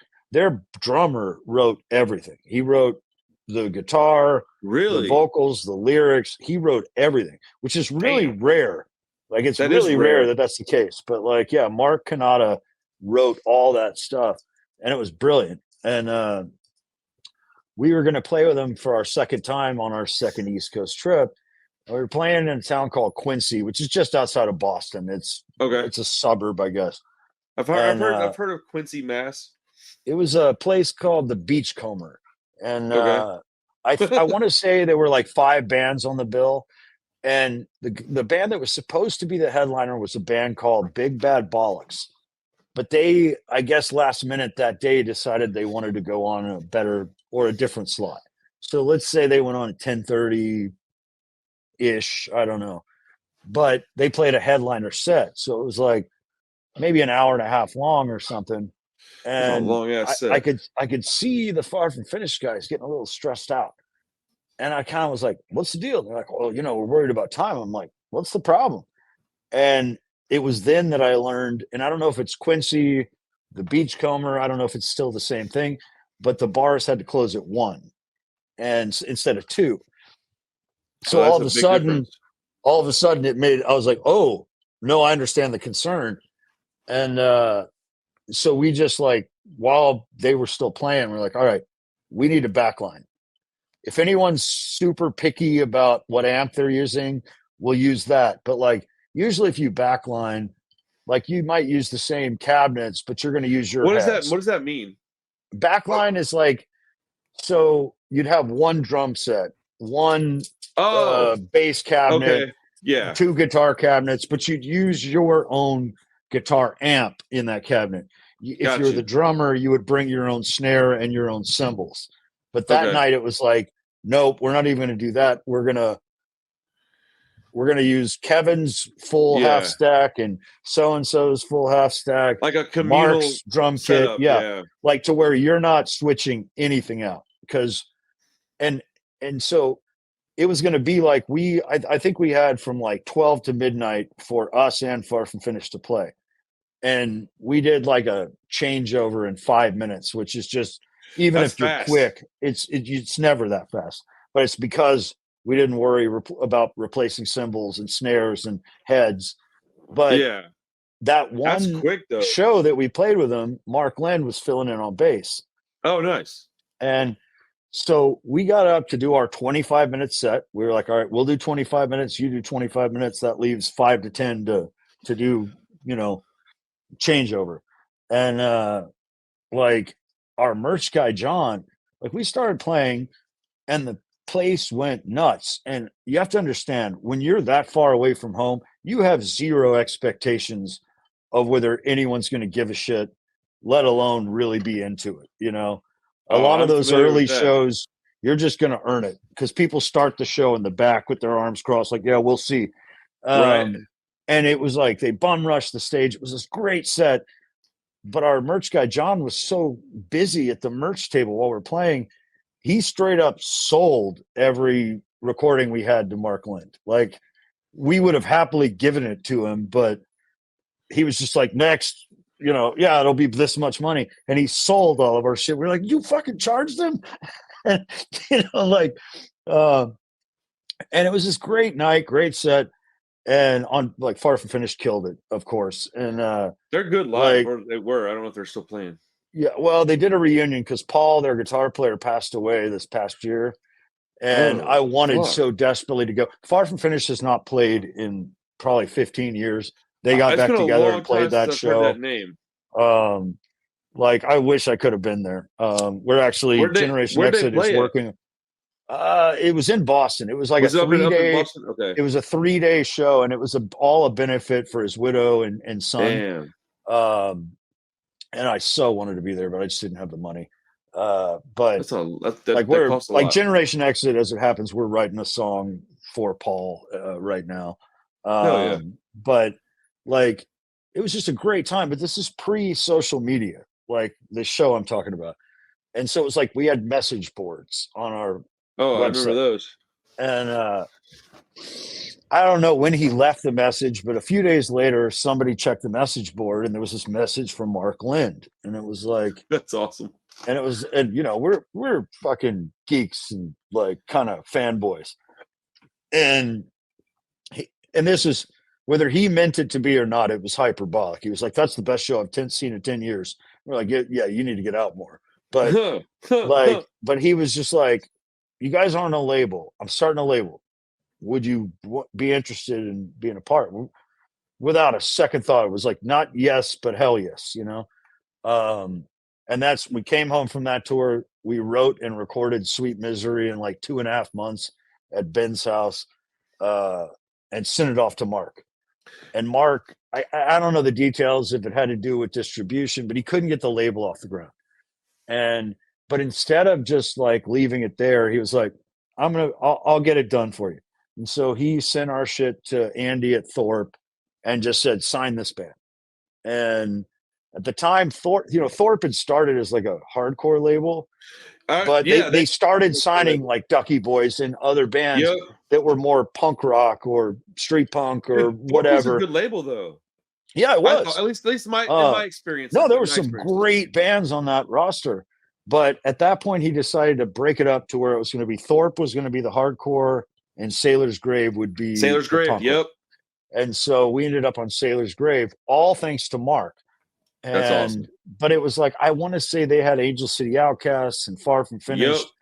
Yep. And we were I don't know on about rosters with people who other people actually knew about. Like Roger and the Disasters were on Sailor's Grave. Bombshell Rocks was on Hell Sailor's yeah. Grave. I don't know if the bomb, US Bombs signed to Sailor's Grave. So it was just like we were. And here's the thing, being on a roster where people actually know some of the bands on there, that puts eyes on you. But that's a big help, dude. It's a huge help. And the other part of it is that they licensed all their music to this German label called People Like You, which is actually called I Used to Fuck People Like You in Prison Records, but it's referred to as People Like You. I found that out on my Sidekick phone, by the way. Oh shit! Come on, sidekicks. They would make fun. All the guys would be like, "Why you got this fucking teenage girl phone?" It was like, "Fuck you, bitches! I got the internet and the keyboard." Right? And that's Hell how I yeah, figured out we were on. I used to fuck people like you in Prison Records. And dude. Housen, That's a huge Roadhouse fan, was like, "That's the most badass name for any label ever." You that know. is a that Uh, is a crazy ass name for a label. uh, That's for sure. Apparently, it had nothing to do with Roadhouse, but the label owner Andre was good friends with that band, the Generators. I don't know if you've heard them, but it's like I'm the not singer sure. from Schlep Rock, if you remember that band. Uh, like Uh, it's a really cool band. But he was good friends with them, and I guess they were shooting pool in Pomona. And you put quarters on the table to reserve your yep. slot. Oh So yeah, I got somebody next. did Pop. that, but Andre didn't understand that, and he was like, "Oh no, we are playing on this table." And whatever, like thug, like hardcore dude who put the quarters on the table was like, "Bitch or homie, I used to fuck people like you in prison," kind of thing. And he was like, "Oh, that's the name of my new label." That's awesome. But that's what opened the door for Born to Lose to go to Europe, like that. Oh So, shit, for yeah. real? So Oh, that's awesome. Mark Lynn was the one who tipped the domino for all the cool shit that happened for Born to Lose, and Andre, that German label owner, like he took a shine to us. And like at the end of every tour, he was like, "You must come to my house. We do a barbecue," or he'd take us out to a show or something. Hell yeah. But he was just super, super cool guy. And unlike the States, Europe never gave up on vinyl. So like all of our records from then on came out on vinyl, at least in Europe. Dude, Uh, it's still like that now, man. Everything, because dude, it's so stressful because the shipping is so fucking expensive.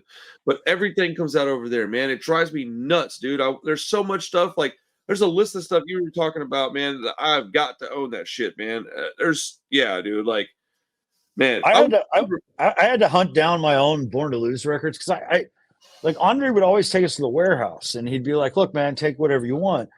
And look, when you're a touring, starving band, you're not collecting anything. You're selling anything that isn't nailed down. So I didn't have yeah, a fucking turntable in the mid aughts. Uh, right, I'd take one copy of our record just to put it in a frame and put it on the wall, but I didn't have a yeah. means by which to listen to it. Um, but I could have taken 5 copies of those things if I wanted. It wouldn't have been a problem. But instead, we were just grabbing CDs or whatever. So fast forward years later, and I'm like, man, it'd be really cool to have a play copy and a wall copy of Right. my own music. And so I'm getting on Discogs and ordering shit all from overseas, Oh yeah, like, dude. All from and like fucking Germany and France and yeah, UK. yeah. And so I find this seller, and he's got like 3 of our Born to Lose records. I'm like, sweet, Man, one stop shop.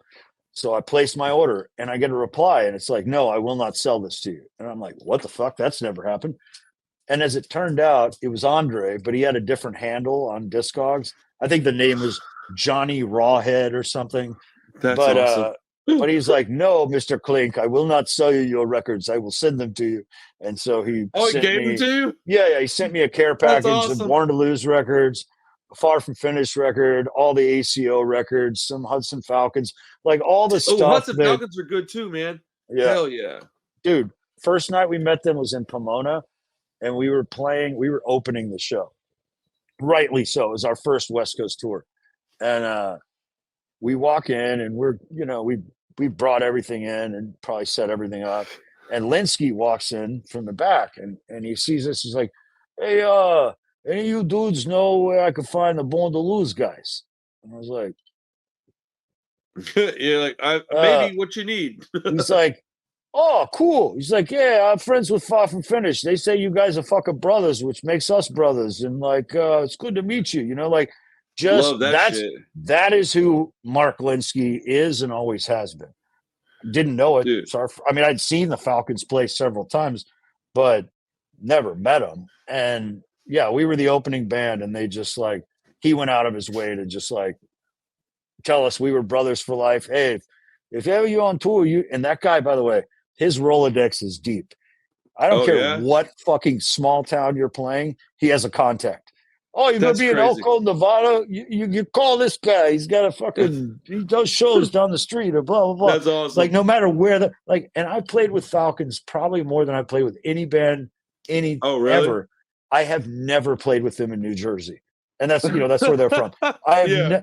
like there was a line in one of the, like an old Nowherebound song where it was like Linsky's slaying dragons out on the open road. He swears he lives in Jersey, but I've never seen him home because I've never ever run into him in Jersey ever. He's just always like 9 months out of the year. That dude and his wife Carrie were always on the road. Like, That's good shit, dude. That's a great band.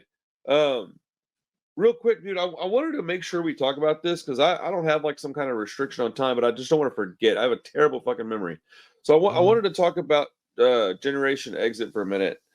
First off, where's the name come from? Do you have is it just something you came up with? I mean, so I'll give you a little bit of a prequel, but I'll Sure. try not to be long winded, but I'm really bad at this. Uh, That so makes two of no, us. Nowhere Bound did our last record, Morning Glory. I don't think any of us intended it for it to be the last record, but we dropped it in like November of 19, and we were supposed to tour in the late spring of 2020, and then the whole world shut down. Right. So, like, the record just kind of died on the vine, and everybody started doing other projects to where, like, when the world finally seemed like it was opening back up, and especially having we opted to do a double album. So Is it it a took it, it's a double album? yeah, Morning Glory is like we recorded like 23 Man, songs. I think there's 19 on the record. It's a I don't long think I record. realized that. I would put it to you like this, like, especially because of my voice, you probably ought to listen to like one record one day and then the next day maybe come back to it. But it was like, fuck it, it's our sixth album. Let's just go for it. And it was basically because when we were in the practice room, we were like already 8 songs deep, but everybody still had a bunch of songs that they hadn't brought to the table yet. And Yeah, Natchet just randomly said, "You guys want to make this a double?" And it was like, "Yeah, fuck it, let's do it." But that's it awesome. took a long time to do because we were still recording it ourselves and everything else. And but so fast forward, everyone's kind of busy and occupied. Like, I should mention our drummer Rob and Phil, who had I sent you that Dylan Disaster stuff. So Yeah. Dylan was like our longtime rhythm guitar player, but he had exited because he was really trying to pursue his solo stuff.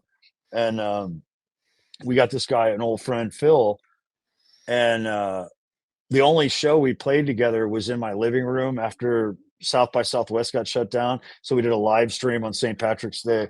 Nice. Um, but like he and Rob, our drummer, ended up playing in a band that's still going. Their third record's on the way. First two are great, called the Oxys. It's like this kind of like sleaze garage punk. It's really cool. Like Is it Oxies? OXYS, Oh, like Oxys. Oxys. Okay. Yeah, it's really cool. They've got 2 records out now. The third one's already recorded. I think they're probably waiting on test pressings. They move fast. But Nice. so those two were doing that.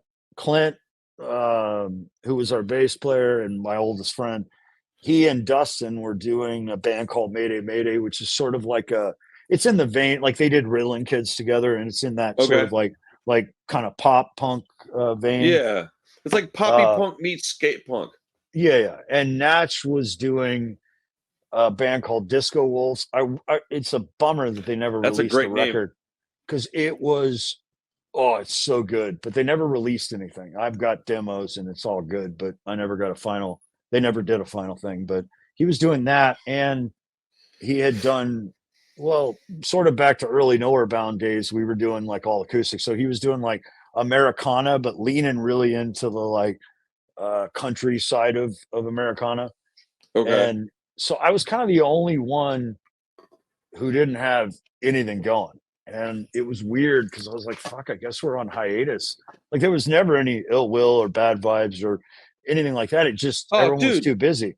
And 2020 put everything like that though. It well, I mean, wasn't. Yeah. this is now summer of 2022, but since 2020, everybody got involved in all Like this it other just made stuff. things kind of implode. So a lot of Uh, stuff never got back to where it was. Sorry to interrupt. A lot of things no, no. didn't, go back to normal. So Well, so this was like around July of 2022, and it was really about the practice room because we had kept the practice room through the pandemic. Because in Austin, if we were to give up the practice room and then rent the same room the next day, the rent would have gone up. So we oh were just yeah. paying the rent for basically 2 years. Well, yeah, it's yeah. I'm dealing And with something like that right now. and so I was just kind of like, hey, if we're, I know everyone's busy. Like, are we going to be doing any Nowhere Bound practice? Like, I'll pay this month, but I think I might just duck out of this practice room until and unless we're going to, start. It wasn't like an ultimatum or anything like that. It was just sort of Well, no, feeling but why things are you out. paying for it if you're not using it? Well, right. And the response was like, dude, makes total sense. We're all doing stuff. I know we haven't done it, so it just sort of clarified, like, okay, I guess we are on hiatus. And in my entire adult life, I'd not been not in a band. And it was Right. strange. And I kind of didn't know what to do with that, but I was like, all right. And I don't know, 2 months later, it was like a Saturday, sunny day, went out and brought home like a 6 pack of beer or something. And I was spinning records. Actually, funny enough, I looked it up today. I was spinning one of the songs I sent you, that Bishop's Green, Empty Streets. And I Okay. posted that video, but I was spinning the record in my living room. And when I posted the video, I was like, just randomly, like, probably because I'd had a couple of beers and I was like, fuck it. Who gives a shit? It's like, anybody want to start a street rock band with me? And by the end of the day, it was staffed. Like, Oh, I'm sure. Dustin called me, and like Dustin, so Clint and I, my very first band in McAllen, Texas, was with Clint Baker, Oh and wow. we played together until basically I started what would once eventually become Born to Lose, and he started what eventually would become Riddling Kids. And Dustin was the first person we met in Austin, so he was like our roommate. Like we lived together for like 5 or 6 years, the three of us. There was a revolving door of other roommates from time to time, but the core three of us lived together. And he was like, "Hey man, I thought we were starting a band," which was never true. Like we had joked about starting a band called 1015 Hillside because we lived in this house called 1015 Hillside Oaks Drive in Okay. Austin. But it was all talk, and there was never any serious plans for it. And I was like, well, if you're in, then let's do this. And he's like, well, I'll get Clint to play bass. I was like, have you talked to Clint? He's like, no, but he'll play bass. And he started talking to me about rhythm guitar players. And I was like, well, I'd like to ask Ben. Like Ben and I had not played together since Born to Lose. Nice. Okay. And things, I don't know that I'd say things were tense, but there was just like, we had made peace because we had talked about doing a Born to Lose reunion show. Okay. But it was one of those like start stop, like where the world opened up and then shut back down. So that show fell to the wayside, and I remember other that. old members kind of had like kids on the way all of a sudden. And so it just kind of never happened. But we had made peace, and people use this analogy a lot, but it's true. Like being in a band is like being married to however many people are in that band. I mean, you spend 100%. that much time together. You've all heard each other's jokes. And even if you have an amicable divorce and you can be friends, that's a different story than getting remarried, So like Right. I had no idea if Clint or if Ben would want to play music together. We had, you know, buried old hatchets, rebuilt bridges, whatever metaphor you want to use. But there's a far cry from starting a band together. And he and April were both doing Threes Away. So I was the only one without a band yet Yeah. again. And I was just like, I want to message Ben. And kind of like, hey man, anyway, you'd want to play some music with me, blah blah blah. And I just because I'm a guy who hopes for the best but always expects the worst. In my mind, it was going to be like a no way. Or I figured he'd say it politely, but that the answer would be no, I'm good. And instead, he was like, "Sure, man." And I was kind of like, "Oh." Like that was easy. And it was like, well, my old drummer is busy. Maybe April will be down, and April's always down. April, God, I don't think I've ever met anybody who's played in more bands than April. And in fact, she actually plays trumpet in the local soccer team band. I mean, she just does everything. Damn, that's all. We were talking about Oxymoron last night. She plays with Zucker's new, or not new, but newer than Oxymoron band, Bad Co Project. Like she'll fly out to Germany. It's the singer to Oxymoron. It's very much in the vein. If you were a fan of Oxymoron, you'd like Bad Co Project. But yeah, she's like often their touring drummer, so she'll fly over to Germany. Oh, that's cool. And tour with them. But it was cool because, and I told him from the start, I was like, look, if I have to, I'll write everything. I'll handle all the administrative stuff, Yeah. Like I always prefer a collaboration, but it was just like I was so desperate to play. I was like, I'll do everything. Yeah. You take up a little more, take on more jobs just to get it going. Yeah, because I just needed it in my life. And right. And the good news is that so this happened on like a Saturday, and we all agreed that the day that worked for practice for everybody was Tuesday. Okay. And thankfully somebody was busy that Tuesday, so it was going to have to be the following Tuesday for our first practice, which is really good news to me because I hadn't picked up my guitar since April of 2020. It's not like I was sitting on a bunch of material. I didn't have any material. Interesting. And so that was like, probably a daunting situation. I was like, shit, it's real now. Like, so I grabbed the guitar. Strings are dead as dead can be. Oh yeah. But wrote a couple of songs that week. So I had something to present at our first practice. Okay. And every practice was like, we basically wrote or learned a song and a half. Like, nice. The first practice, that's a good pace. One of the two that I wrote, we worked out in the room, and I won't remember who, but one or two had to leave. I mean, we were there for hours, so they left. It was probably 11 o'clock. Like, hey, I got to get home. And whoever was left, we just started kind of learning the chords and the arrangement for the next song. That proved to just be like every week. So the next week we'd play the one we wrote the week before, and then we'd start work on the one that we'd kind of road mapped later. And then somebody would have to leave and we'd road map the next one. And the cool thing is probably by the third song, Dustin brought a song. He's like, hey man, you want to try this one? I'm like, hell yeah, I do. Okay. And the next week, Klinck brought a song. And the next week, April April wrote the title track on the record on a keytar. She's like, hey, I got this song idea. And she had this shitty like toy keytar in the room and started playing it. And so the guitar players actually like sorted it out on guitar. But dude, that's awesome. The song Lifer was written on a keytar, which is funny because it's definitely the most rock and roll song on the whole record.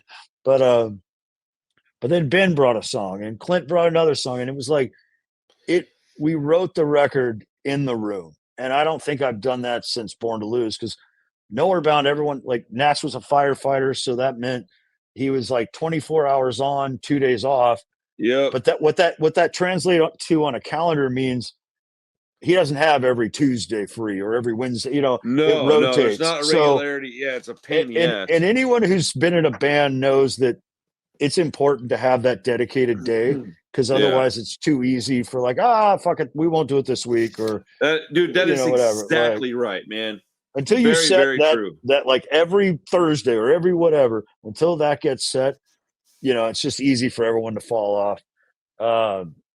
So Nowherebound, there were years where we had more shows than practices. Like the mantra for Nowherebound was do your homework, which meant take the recordings, listen to them, make sure you know your parts, because we may not get a practice before whatever shows on the calendar. And my biggest complaint in Nowherebound was like, I used to practice once a week. Like, Right. it Dude, makes you feel a little bit more sure about what you're doing, like, dude, but I was preparation's always key, man. genuinely impressed that we could make it work.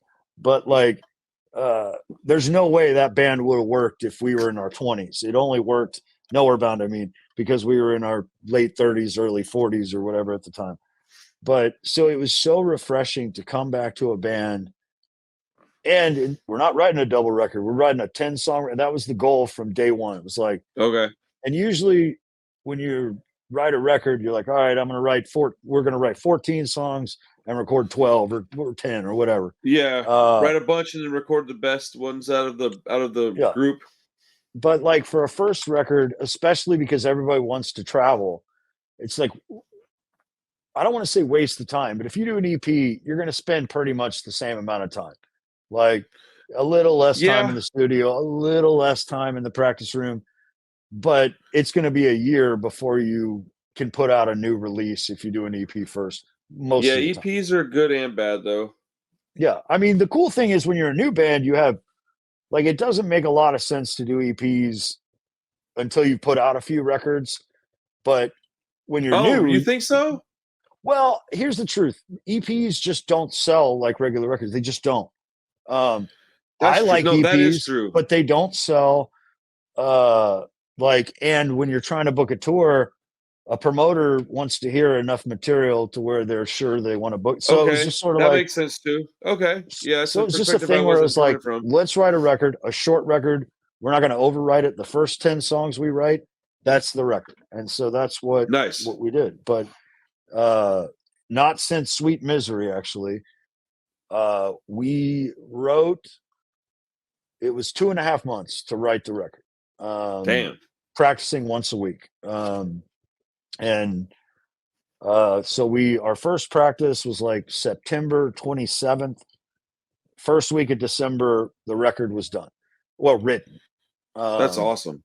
Yeah, and then, written of course, and done are different. But we hadn't played a show, obviously, because you got to write enough songs to play a set. For sure. Our first show was in January. Ben was a big advocate for doing pre-production, meaning like demoing stuff. And it's funny, in Born to Lose, we were always on a deadline. So we never had time to demo anything. It was just half the time I'm finishing lyrics in the studio. Yeah, dude, I've done that. And so and I was just kind of like quietly to myself, I'm like, why can't we just record it? But I'm so glad we did the demos. Like we started them like, I think the last week of February and finished them like a week later. But it gave everybody like it's not like a lot changed, but certain things got changed, and I would argue improved because of it, because we had time to reflect on it. So some lyrics changed, some parts changed, some arrangements changed. Nothing major, but it made for a better record because of it. So we started recording the real record in into April, early May, and then we were going to go out and do an unofficial punk rock bowling show for this organization, Punk Rock Saves Lives. I should mention it. They do a lot of good work for those guys are badass. I met them in Las Vegas. Yeah, that's where we met them too, like because they were hosting a gig, and it's all just a benefit for the organization. And so again, we weren't playing any of the official stages, but we were there, and there's just a lot of traffic. Yeah, and it was like, well, this will be a fun trip, and let's do it. But so Klinck rushed out early mixes of a couple of songs, so we had something to just be like, hey, check out our Bandcamp. There's 2 songs up there. We actually need to take them down and put the finished versions on there because those originals are still there, the punk rock bowling mixes, if you will. But it was such a good time, and like you, we got to do the punk rock museum, and dude, that place is crazy, dude. Can you give me 1 second? I don't know if you could pause this or not, or if the power of editing. Yeah, you're good, bro. Whatever you got to do. Some of this is running through me. Yeah, no worries. Right, you're good. 2 minutes. I'll be right back too. 5 minutes later. Real quick before we, I really appreciated that break. Oh no, dude! I was sitting here and I realized I was doing this pee-pee dance in my chair. So It actually works out for me too because I have really, really bad ADHD, and sometimes I just need to stand up for a second, and so it really helps me too. I'm definitely gonna come to Austin on New Year's Eve. I got the okay from the wife. Everything's good. We used to go to my best friend's house every New Year's Eve and every 4th, but we've since moved like another 30 minutes further away from them. So it's like an hour and change now. So it's like, dude, I may as well just go to Austin, bro. Like it's only another hour and drive. you don't want to like, be I don't know about you, but I don't like driving on New Year's Eve. I fucking hate it, man. As soon as we hit like midnight at their house, our rule of thumb was by 12:30 we wanted to be back on our way home. Yeah. So that by the time bars closed, we were at home. Like we don't. Yeah, want you're to be not dealing with all that chaos. Yeah. Yeah. So let's see. Let me get a drink of something to have some like I cashews. told you though, man. I got room here if you want to stay. I mean, and you can stay as long as you like, but we can geek out to some records, man. Like Dude, that's when Born to Lose ended.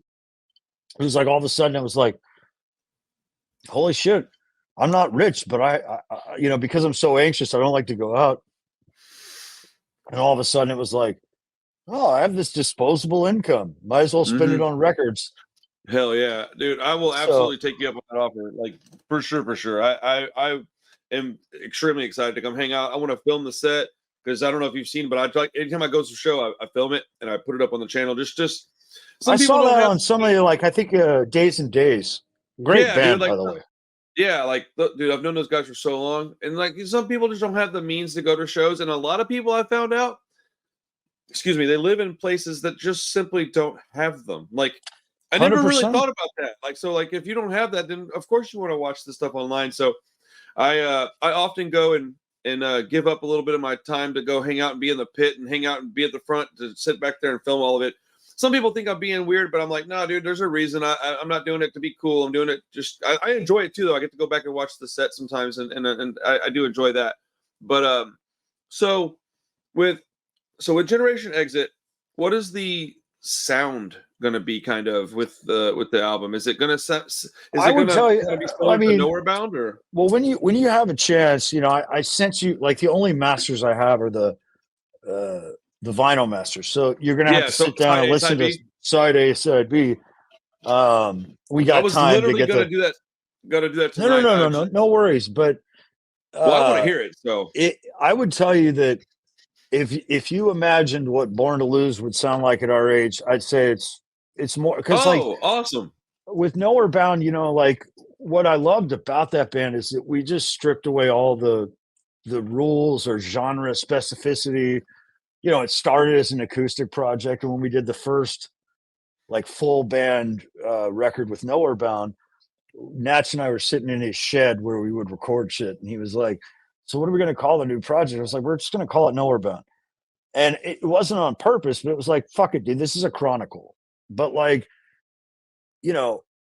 some of the songs that Nowherebound did would be closer to country music than they would punk rock.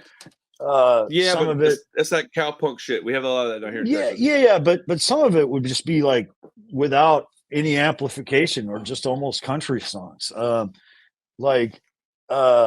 Some of it's folk, some of it's punk, some of it's rock and roll.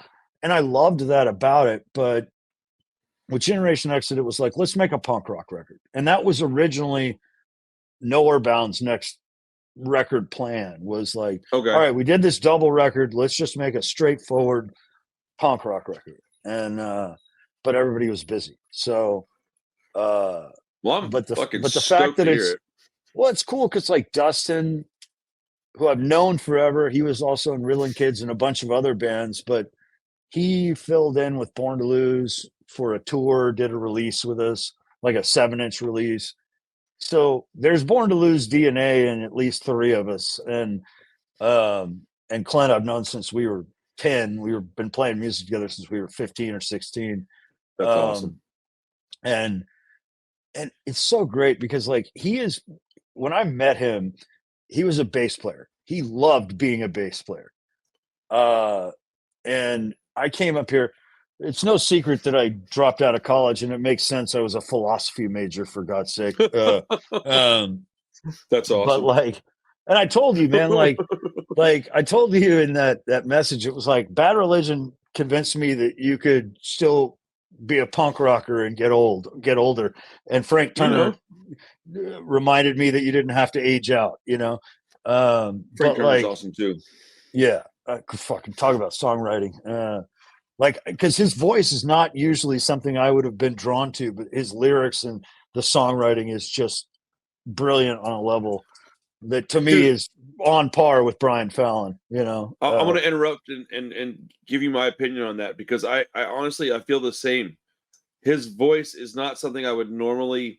gravitate towards, but when I heard his music, I was in a you know how I don't know if you do this or not, but I go through phases where like all I want to hear is folk punk, and then for like 3 months, all I want to hear is street punk. And I literally was like in this like Lenny Lashley mood. And I was Yeah. listening to a lot of this like stripped down.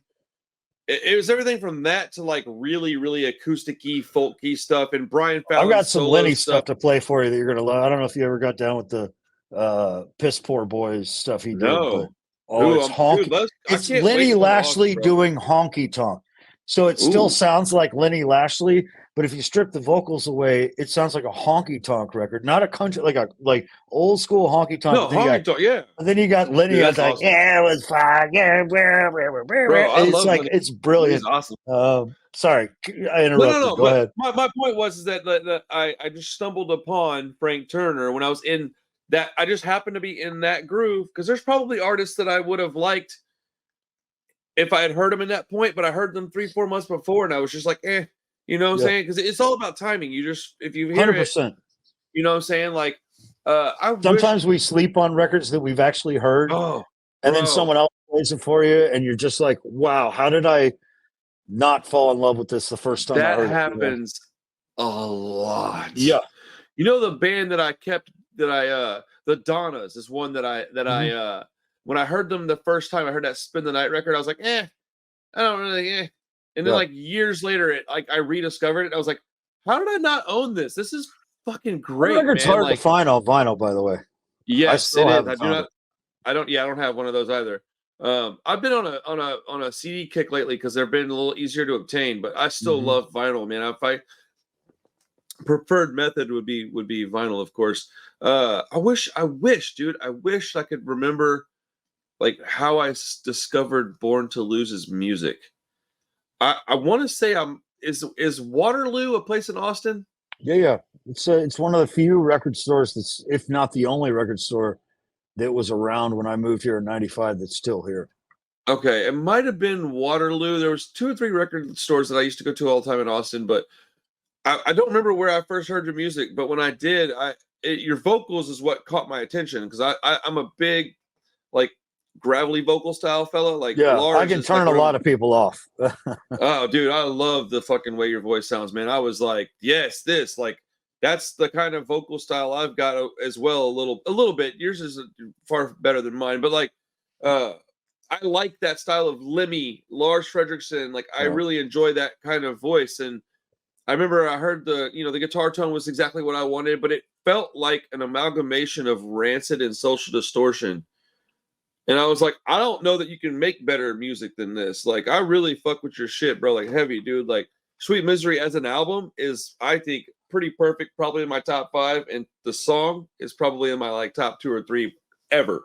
Like, period. Ben and I think, are in the minority because Ben and I, like, both of us, our favorite Born to Lose record is the last one. Well, And I like everything you've put out, but well, no, it's just like, I don't know. When you look back on your own stuff, it's like there's so many like, fuck, I wish I had that lyric back to do over, or like I whatever. feel about Like that. one bad lyric in an otherwise well lyric song. It's like I'm just like that's all I can focus on is that. Yeah. Why did I write that? And Yeah, I've got some of that in chances are my good that I might have written that one in the studio, like but like the last record is definitely it's not overproduced, but it's the best production we did. And I think there's something to be said. Like we were fortunate in those years because like we would there was kind of this like family of bands that we were kind of on the same little tier, so we would play together. Like that story I told you about Linsky. That was Yeah. kind of how it was. Like you'd go to a town where maybe you've never been, but friends of yours are friends of this band that you're playing with, so you were instantly like this, you know. Right. And That's the uh, brotherhood, bro. yeah, and Born to Lose was lucky because for 8 solid years, it was the same five of us, you know. And a lot of those friends of ours bands, you know, you'd have to make new introductions to a Yeah. new bass player, the new guitar player, Yep. sometimes a couple of new members. And so when Kevin and Larry left on good terms, I mean, they stuck around, helped train Dustin up, and Benji didn't need any training. He's a phenomenal drummer. He doesn't really play out anymore, but just an amazing drummer. But so it was all, we parted on good terms with them, but there was this sort of lingering question because like Born to Lose got to do exactly one tour on a bus. Now, granted, there were 17 people on this bus, but Holy shit, that's a lot of like, people. but it was fancy for us. It was super fancy. Like, Who were it you was touring with? Was it just it was super cool. So, like the German Man. label guy I told you about, Andre, who took a shine to us. Like, it was us. We were the only American band. Oh, It was okay. us, Creep Show from Canada. Oh, I know Creep Show. Good friends. They're, you know, they looked the part of the psychobilly band, but they're really a punk rock band. They just got the like a, you know, stand-up bass Stand-up player, bass, yeah. you know, but like they're a fucking punk rock band as far as I'm concerned, and I mean that as a compliment. Not all of the psychobilly stuff lands with me, but they are great. But it was them, us, Demented or Go from England, a band called Tox Pack from Germany, I which don't is know sort them. of, they called themselves, they sing in German, Okay. but they're they, I don't know, it was the first time I ever heard anyone say street core because they were Huh. somewhere between street punk and hardcore. Interesting. And the headliner was a band called the Broilers. They are amazing. They've never I sung in think I know. English, but they are, and they really don't tour outside of Germany, but they are huge Okay. in Germany. But they started as like a street punk band and have become, I mean, when I say pop punk, I mean like a great Green Day song or a great Okay. Social Distortion song or whatever you So, want to, you know, like what I would lots consider of actually pop melody. punk. Yeah, like lots of melody, but Okay. character and an identity. And Super catchy. yes, even like they're singing in German. I know like 5 words in German and they're all stupid. Like, but we are All curse words, faking, probably. the words with our fists raised, just like, you know, That's awesome. singing along, and they were great to all of us. But Creep Show, us, and Tox Pack were on the bus. The Broilers had their own bus, and I don't know, Sparky from Demented to Go, super cool guy, but apparently, you know, he could do a little bit of this. So they were like, "You guys are going to have your own Sprinter van, meaning we're not going to put you on the bus with the rest of the bands." But amazingly enough, 17 people on the bus, we got along famously, all of us. That's awesome. And Genty from Creep Show, he's a keyboard player. I call him my spirit animal to this day. Like Nowherebound played some shows with Creep Show over the years. And like he and I, it was so cool because you'd have bus call because they would drive at night. And so depending upon how long the drive was, bus call might be at 2 a.m. It might be at 4 a.m. or whatever. But it was like, and this poor tour manager, Kubel, has got to wrangle 17 cats, you know, basically. Yeah, that's a pain in the butt, I would imagine. Yeah. And he Especially was always youngsters. like, his thing was always like, red light, like, which means shut the fuck up and listen to me. Oh, shit. But Born to Lose always was on time for bus call. Okay. So you'd be like, oh, okay, Born to Lose, green light. Everyone else, red light. But you get on the bus and, you know, there's a lounge downstairs and you could still smoke cigarettes on the bus or a little bit of Mary Jane. And yeah. like Ginty and I, every night, we just closed that place down. Like everyone else would go to bed because there were bunks upstairs or whatever. Yeah, And for sure. like, and he'd be like, hey, man, let's go get some fucking sausages. I'm gonna try out my German, you know. And he'd be Hell like, yeah. oh, bitte, zwei. No, I can't remember the word for sausage, but like, we just like, and we'd have people who hung out with us some nights, but Ginty and I, every night without fail, we're just sitting at that table because they would stock a whole fridge full of beer every night. So we'd be getting on the bus at 2 or German 4 dudes a.m. drink, man. There's a full fridge of cold beers, and we just have a time of our lives. And I mean, it was 10 days on that tour, and then we did like 6 more weeks, like club bar tour, you know, afterwards. Nice. But That's some of awesome. the greatest shows, like playing in huge rooms to huge crowds, selling a lot of merch, making new friends. It was amazing. And which I mean, I could say that about any time you go to Europe, because I hear that from a lot of people. Well, you know, like earlier, I was like, you know, you play somewhere you've never been, and people are like kind of in the back of the room, like, yeah, we'll see. In Europe, they start the show at the front of the stage. You'll That's look dope. out, you'll see a skinhead, a skate kid, an emo kid, all arm in arm, like yeah. just up front. There's none of that like sort of arbitrary scene dividers or whatever. It's just, Yeah, that stuff's annoying anyways. people have come to fight at shows, but they're like, well, we're not going to fight during the show. We will wait till after the show, and then we will have the fight, because we don't want to disrespect the bands or the people who paid to see the bands. Yeah, we don't want to ruin. We want to see the bands, and then we'll settle our differences, you know, with fisticuffs or whatever. But yeah, I mean, you know, at the time when we were doing that tour with Creep Show, Sarah was still singing, but Kenda does a lot of vocals on the last Nowherebound record. Like, is she the young lady that was playing the keyboard?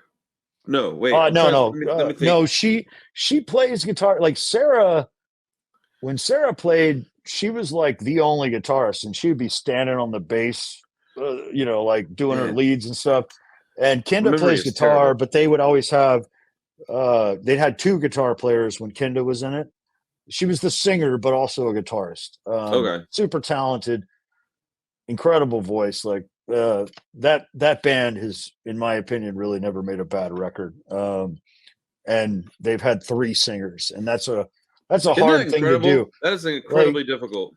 It's incredible. Most of the time, you replace a singer, and man, I still hear people being like, well, I liked Dropkick Murphys when McColgan was on. It's like, dude, that was one record like in 1997. Like, you're still shitting on Al Barr. That dude's made like 8 Dropkick Murphys records. Like, that argument is tired and old, man. Like, Al Barr was singing for damn it, what was Bruisers. The band he was in? The Bruisers. Yeah, the Bruisers. Yeah. He was in the fucking Bruisers, dude. How can you shit on Al Barr? Like, well, most people were smart enough not to shit on him, but they were like I get it. There is a different sound with McColgan, you know, than Barr. One of them sings a little gruffer than the other.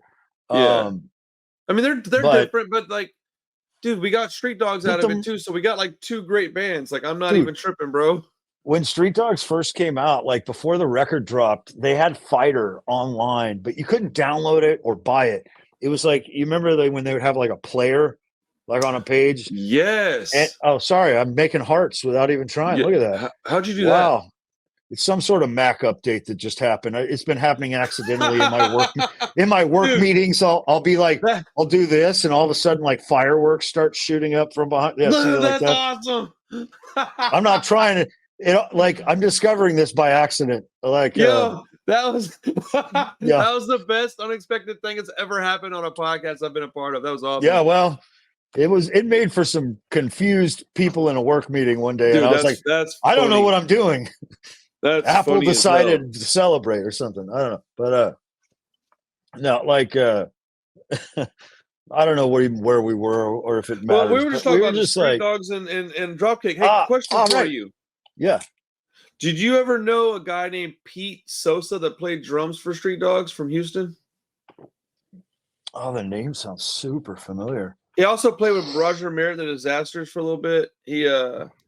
Man, we played with Street Dogs probably less than 10 times, but close to 10 times.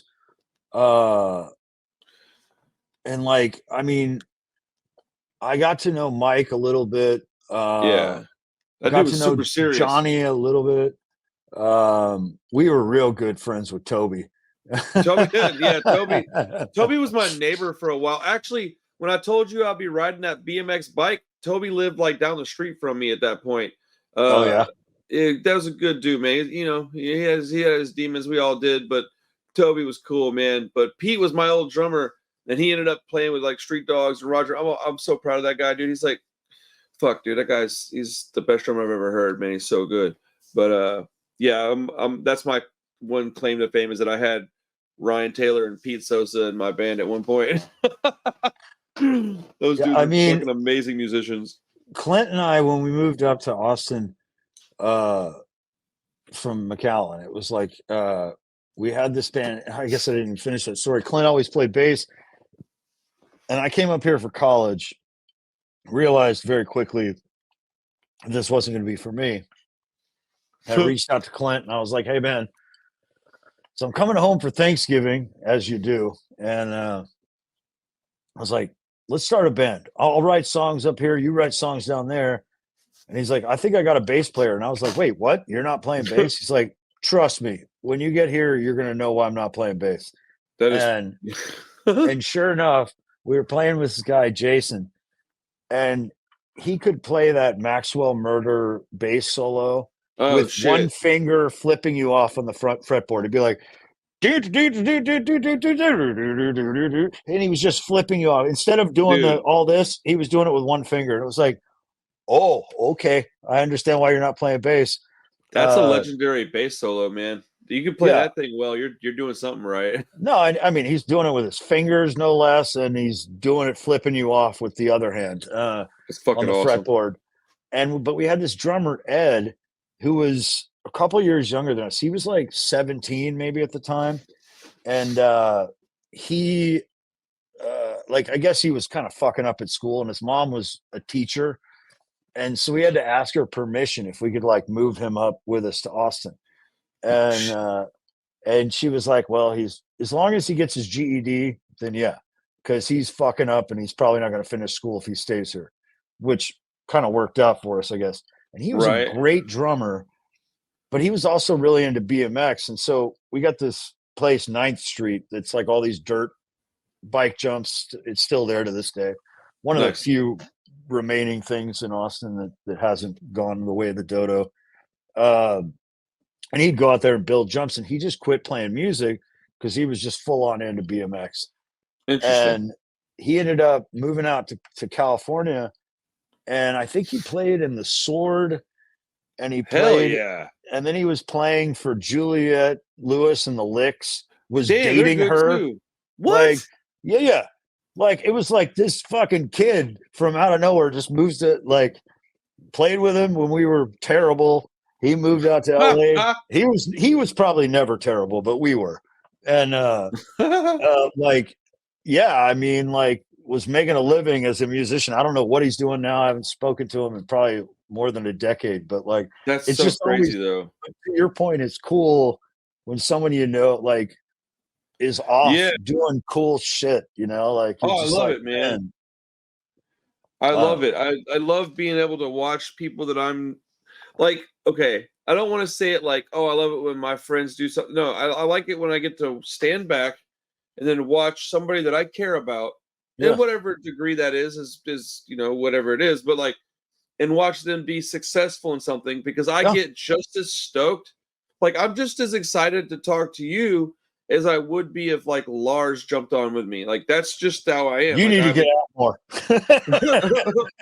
but like, well, dude, like I mean, it's got to be kind of weird for you, I would imagine, to have somebody that's like, yeah, I want to get like your lyrics tattooed on me. I have 3 people that have like my branded logo tattooed on them, and it blew Mm, my mind when they did it. Like I just was like, what the fuck, dude? That's crazy to me. But like, it doesn't like the level of fame and monetary success has never been something that I was concerned about. I always like the people that told the stories. Well, you same. tell good stories. So since you tell good stories, I want to hear them. And so since that's the case, then I don't really care. Like And if you were some mega billionaire rock star, I would have bugged you just the same. Hey, want to hang out and talk? Like, want to do a podcast? Like, it's all the same to me. Hey Like, man, if I was a mega billion-dollar rock star, I'd just have flown you out here and we'd just hang out for forever. that would be fucking awesome. Like, I mean, I'm legit coming up to Austin in a few weeks to hang out on New Year's Eve. Like, I'm super excited. I never got to see Nowherebound play, so I'm really fucking pumped for that. Like, and to have a place to crash tonight. If you, yeah, I mean, that's a blessing because I'd rather. I mean, get like up. I said, you're welcome to stay that night. You can stay the next if you want to too. There's no like I told you, I'm gonna have Germans in town. Like our tour Nice. manager will be in town. She's the one bringing some of the old Nowherebound records that I don't have copies of. Dude, at least I'm so sell. excited. Hell Um, yeah.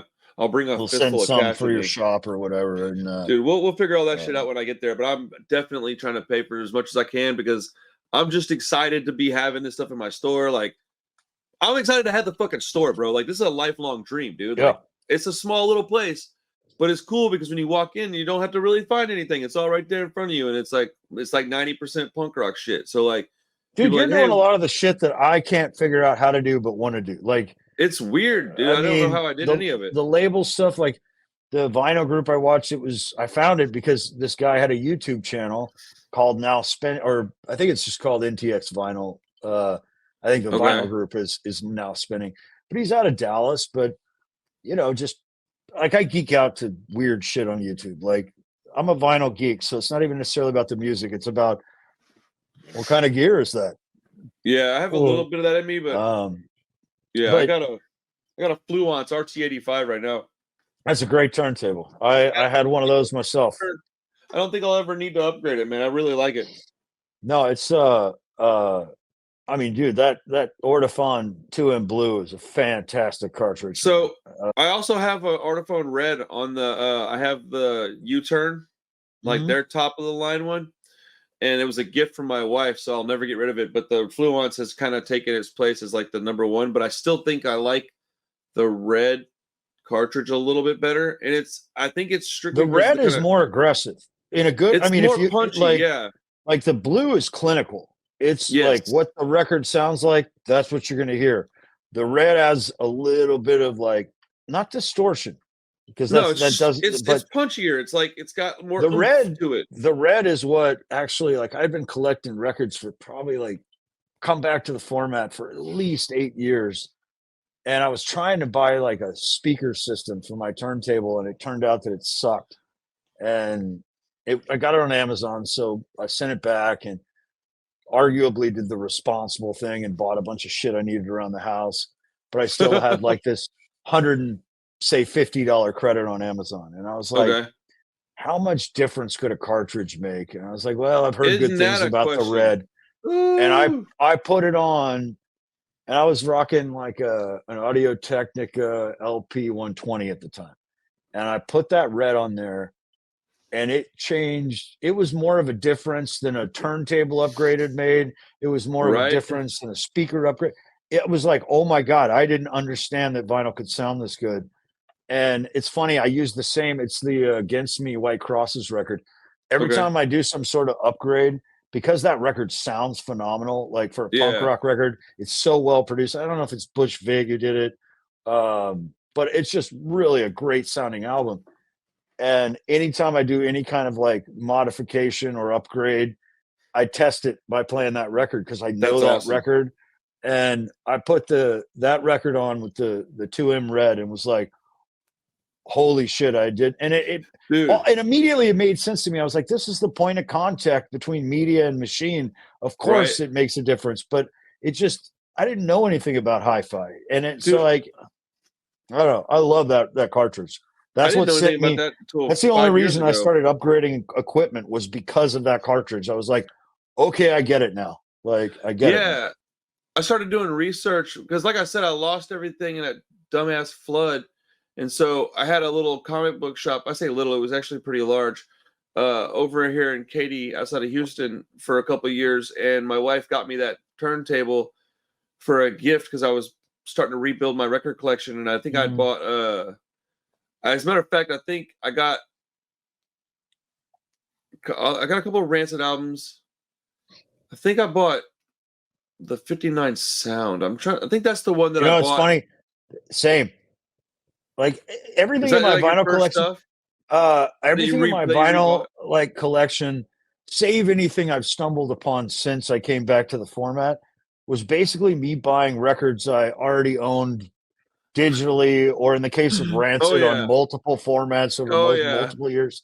for Um, sure. but yeah, like 59 was the first one I bought because like I was just like, I'll get a turntable. I'll buy some of my favorite records on vinyl. And it Oh like yeah, I that turns started, into a whole room of shit, yeah, 100%. But dude, for sure. it was Rancid and Gaslight Anthem that those were the records that I sought out uh at the very beginning, and then it became this crazy addiction, and it's a little out of hand. I'm gonna show you something real quick, dude. I'm gonna have to get off here and go eat dinner here in a few minutes, but I'm gonna show you this real quick. Check this shit out. So I like cassette tapes a lot, mainly because they're smaller. They're not any cheaper once you start buying the shit we're buying, but they're still well, they're cheaper when you're buying new stuff, of course, because I don't think I have a tape I sell that's on my label for more than $10. But I found this. I don't know why I pulled it out like that. I found this Oh wow. about a year ago, and I found it, and I looked into everything, and the date was all correct, and it was pre-barcode, so there's no barcode on it anywhere. And I was like, oh shit, this is the very first one. And so I bought it. It was expensive. And then my friend hits me up and he's like, hey dude, I found this tape, man. They have two of them. One's kind of beat, but I'm gonna grab the really nice one. I thought you might want the other one. And I was like, oh, what is it? He's like, oh, it's Operation Ivy. It's that energy tape. I was like, oh, I've already got that. And he's like, oh, I thought you had like a clear one. And I was like, yeah. And he goes, so that's not the first one. And I was like, dude, it's pre-barcode. It's the first one. He goes, no, the white one is. I was like, motherfucker. And so I ended up getting that one too. And so I got that Wow. one, and it's got all the shit on the back, like written in handwriting. And it actually is the first one. It's the white tape. Holy shit. Yeah, bro. It's just the same kind of thing that you do. It's just the same shit. I just did it with some tapes a couple times. I got a few pretty cool ones, man. I got an Indonesian copy of let's see. All right, here's my coolest stuff I've got. It's not a lot, so it's not gonna take me very long. I got Out Come the Wolves, but it's Indonesian.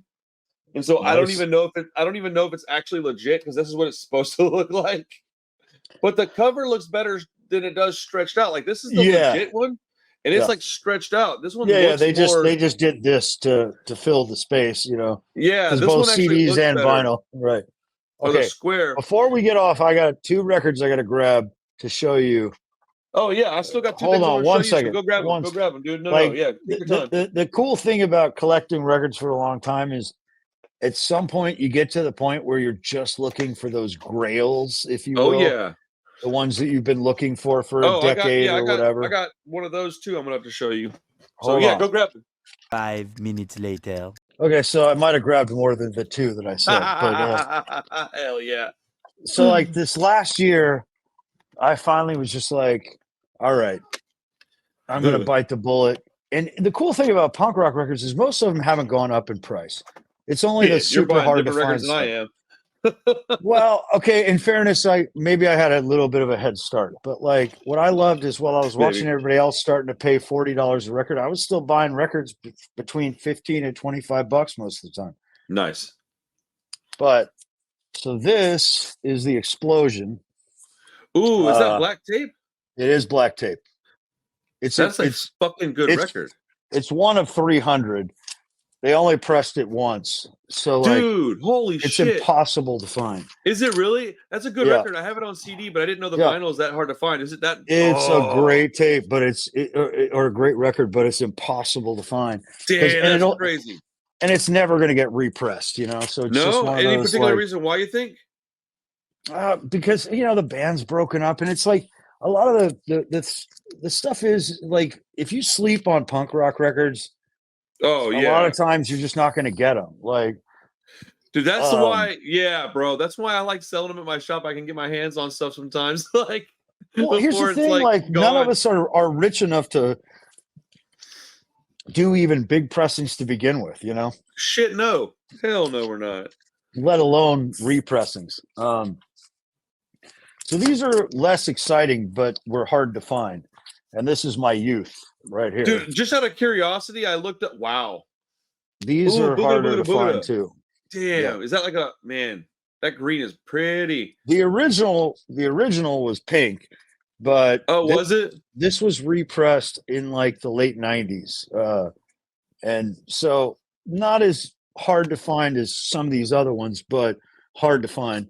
And this is my favorite Screeching Weasel record, like start to finish. Like Oh yeah. this is the first one I ever heard, but my brain hurts like it's one of those just like there's some goofy shit on Boogada Boogada Boogada. I love the record, but there's some goofy shit on there. But this one's start to finish, front to back. I don't think I've ever listened to that record. I'll have to play it tonight. It's great. And so this, I'm curious if you know who this is, and if you don't, I'm going to tell you, and you're going to be excited. Okay, before you ever show heard of oh this? shit. The Charming Man. No. This is Gaslight Anthem. Wait, what? Yeah. Fuck, dude, you're about to cost me a bunch of money, bro. This, I had to buy this in England, and it cost me $175, and that's way too much to spend on a vinyl, but I did it anyway because I've been looking for that many years. Wait till I show you what I'm about to show you. Oh yeah, I'm an idiot. But other than a couple of sevens, I've got literally everything Gaslight ever did. But like this band existed for about a year or a year and a half, and by the start, it was Brian and some other guys, but by the end of this band, it was the lineup of Gaslight Anthem. Really? This is right before Sink or Swim. There's actually an early version, I think a better version, although the production isn't as good, of that song 1945. Okay, good track. Which I love anytime he's done acoustic versions of it. I think it sounds better. Okay. This is like the acoustic. It's not acoustic, but the way it's performed is in that. This record, I'll show you the back, and it'll kind of crack you up because like it was demos and stuff. Like, so the first 1, 2, 3, 4, 5, 6 tracks have names, and then there's like 4 more that are just listed as untitled, and one of them is 1945. I'm tripping out right now. This, like, if you look it up, you'll see that like this, it bookends the start before Sink or Swim. Did they name it that after the Smiths? Presumably. I mean, I don't know. Okay, and so this was the grail of all grails. Anywhere. This is the record that I looked for 10 years without success. Every time I saw it, it was $350 on Discogs. Oh my goodness! Sold so much money that day. 300 copies of this bad boy. Oh shit! I didn't even know that was on vinyl. Only 300 copies, one pressing. Fuck, bro. And I was sharing some of the Defiant stuff, and Johnny said that they're gonna press Back to the World this year. Really? We'll see. It's still just kind of, that's the plan, but I don't think it's not been ordered yet or anything as far as I know. But dude, that's the only full length that just never got a pressing. But this one is just impossible to find. And sorry, I'm writing shit down because you're giving me information that I just want to have on hand. That's badass. Okay, so my shit's not quite as cool as that. Maybe it is a little bit. It's all rancid stuff. So. Hey, if it's that cool to you, then it's cool to me, man. Okay, so this is I got 4 pieces I want to show you, then I'm gonna get the fuck out of here. I gotta go eat dinner. But I think we should do this again sometime because I'm having hella fun. Me too. By the way, as you said, thanks for making it easy. Like, bro, this is fucking awesome. I got so much anxiety, and like I'm terrible at interviews and shit. And dude, it felt like a conversation. That's what that's my goal the whole time, bro. So I'm having hella fun, and we can do this anytime you want. So my wife got me this for a gift. It is Rancid and Out Come the Wolves. Let's see. There you go. It says for promotional use only. Oh, nice. So don't fuck around. And it's 4 songs off of that. And they only made this the one time. I actually sent a picture to Lars. Like, I have his phone number from a conversation that we had a long time ago. And I said, hey, this is legitimately like a promo tape. He's like, oh yeah, where'd you get that? And I was like, My wife found it online. He goes, yeah, those were sent out to radio stations and magazines to review because 90s, that's what they did. And and then I think they had a certain amount that were probably given away to people at some point. But so that, and then I have this thing. I'm the kind of guy that always wants to buy the stuff that's rare, but it sells out before I get it. And I guess the punk rock gods were like looking down on me when the new Rancid dropped, because I have a couple of copies of the tape, but I don't know anybody that's got the one that's fucking gold. Oh, holy shit. I've never even seen that. Dude, they only make 100 of them. That's it. There was 100. I bought 3 copies of that record. I gave one to Klinck because he's, my oldest friend. Oh, it's so good, bro. But like, yeah, I pre-ordered that. I had 2 of the Rancid exclusive versions and then one of the plain black. I can't even remember which one I gave. I think I kept the black and I think there was like a gray and with black splatter. I don't know. I gave one of them to Clint, my bass player, because we just came up with Rancid. It's a fucking fantastic album, dude. I've got one that's got like a hand silk screened cover. It's like $200, dude. Wow. It's like they're like numbered. So these are the 2 things. These are they're not my most, one of them is my most valuable, but they're not as a pair like my most valuable records that I've got, but they're my favorite. It took me a long time to find an unopened copy of the first press, and I finally got a hold of it, and this is probably my favorite thing that I own. It will not get opened. I've got plenty of other copies to listen to. Yeah, I don't think I have any first pressings. I've got at least 3 copies of the first 5 in some, because I'm including that like shit. Well, I'm concluding that like I got that box set which was like 46 7 inches. Dude, that shit is like badass. It's everything up until and including Dominoes, but it also has that B-sides and C-sides in it. Dude, that I've got a couple of live records. That box set is great, dude. I really would like to have that. And I found a used copy, cheap as hell, of that Lookout Comp Can of Pork when Tim and Matt did that Downfall band, which had like one of the songs on it. You had that on vinyl? Yeah. Wow. It was like $10, like at Waterloo Records in a used section. That's crazy. Yeah. This is the one that I spent the most money on. I will never open it. I have got to get a second copy because I want to play it, but I wound up with one of these. I see. I've got most everything they've done. I don't have that. I was wondering if you did. It's hard to find, man. It is expensive. super expensive if you find it. Yeah, I sold, and it'll sell that day usually. Like if it goes up on Discogs, I don't care if they price it at $900. It's sold that day. Like it's one of those. So in the interest, that's incredible. Yeah, dude, that's like those are my 2 favorite things that I own, and I will end up with a second copy of that because I'm that kind of person and I want to play it at least once. I've got a couple of CMI pieces of vinyl that were really pricey. You'll probably appreciate this. Hold on. Okay, so probably the most. You ever heard of Conservative Military Image, like a skinhead band? Yeah, thanks to you. Yeah, dude, they're so fucking on your good, channel. bro. I had never heard of them until I found your channel. Well, so you're doing good work, my friend. That's amazing, dude. I'm so happy. I'm legitimately happy to hear that, because when you hear the name, it's a little daunting. You're like okay. Yeah, what does this mean, right? So when I talked to Adam, it was like the best performing video on my channel, and it's like, oh well, if you don't want to listen to this guy because of the name of his band, and you don't want to take the time to actually look and see why it's called that, then don't give a fuck anyways. Who cares? Don't listen to it. It's not for you. I got this Summertime Skinhead tape. They only made, I think 100. These were all made in Germany, so they're really, really hard to get a hold of. Mm-hmm. This is number 57 of 100. They're all numbered too, which is crazy. This label is why I do my tapes the way I do them, with the cards in them. It makes them so much more cool, dude. But it does. I mean, I used to get gripey about when bands wouldn't include download cards in the vinyl, because until about a year ago, I was still, I've got like 600 gigs of digital music. So I was like, I don't need a streaming service. And so if I bought a record, it would come with it. Usually it would come with a download code, and I would add it to the digital catalog. And it would burn my ass every time I get a record that didn't have a download code, because I'm the guy who, well, I want to travel with it too, so I'm going to buy it Yeah. twice. I'm going to buy the digital, and then I'm going to have the vinyl. And The way that I do it is if you buy it from me, you can get it on Bandcamp. Just let me know you want it, and I'll give that's it what to we're you. going to do with the new record. Like, Yeah. meaning So, I'm a bit of a hypocrite because I did not order download codes when I ordered the new well, Generation now it's a Exit little record, easier to do it with but the we're other going to way, give though. away like Bandcamp Yeah. cards, like with just like Yeah. a hey.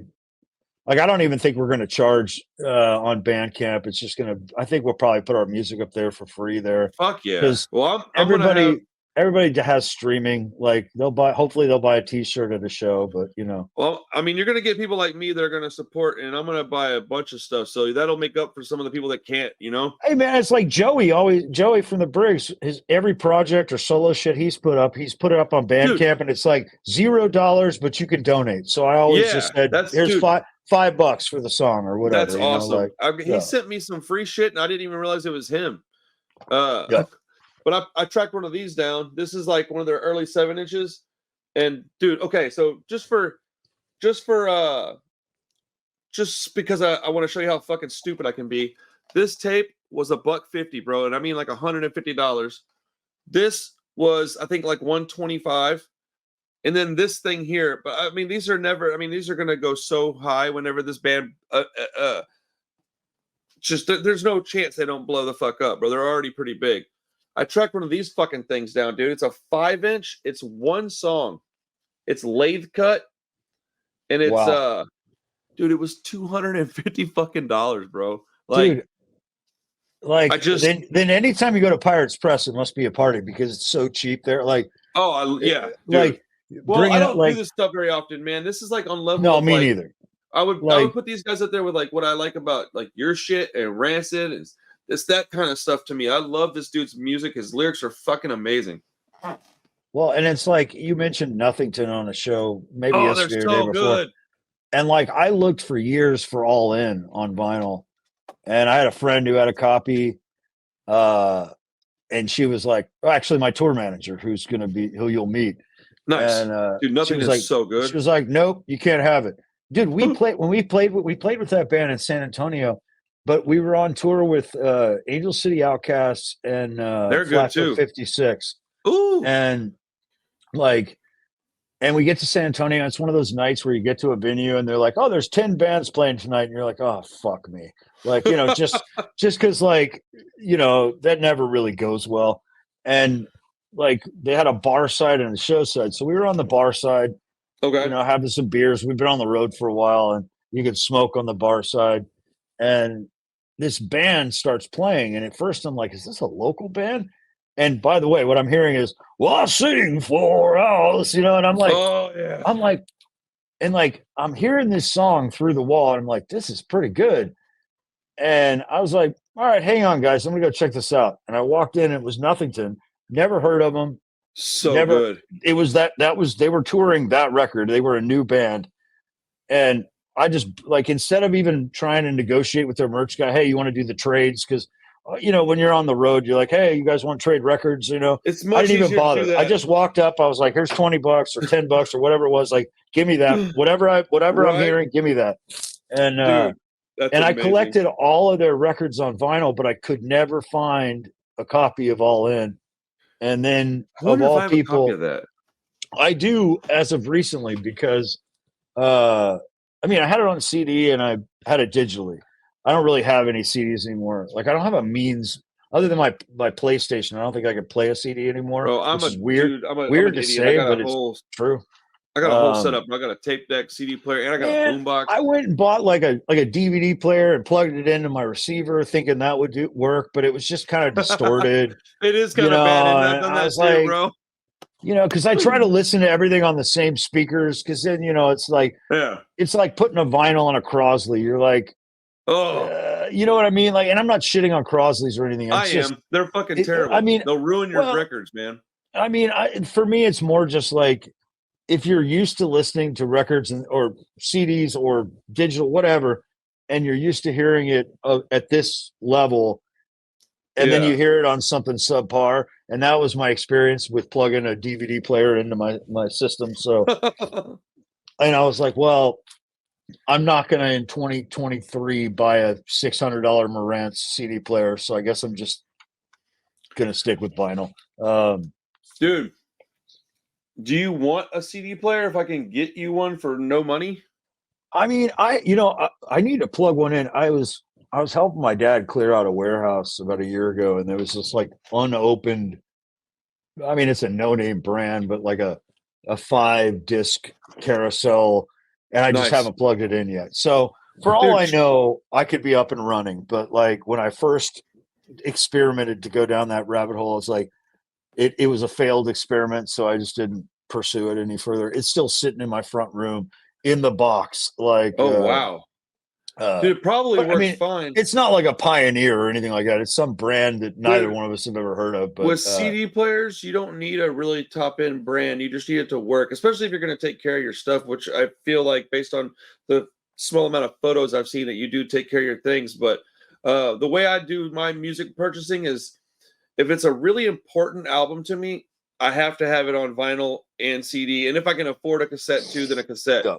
Or if But it's if it's available on cassette, depending, like yeah. But like if it's just something that I really enjoy, but it's not like important, I just buy the CD first and then I buy the record when I find one for a good price. And that makes it to where I have stuff I can trade and give away. It makes it a Yep. little easier on the pocketbook. I can get a lot more music that way. But I still like vinyl's the most important uh what's the word I'm looking for here? Like medium right. for me. But I am getting to a point to where I'm really appreciating the convenience of CDs again because sometimes I have to do stuff around like in my shop. I have the U-turn and it doesn't have an automatic stop on it. So like I have Yeah. to be there when that record stops or I'm going to I risk miss that damaging about it. my Fluence. Like I'm on a project Evo now, and like Those are I still don't. nice though.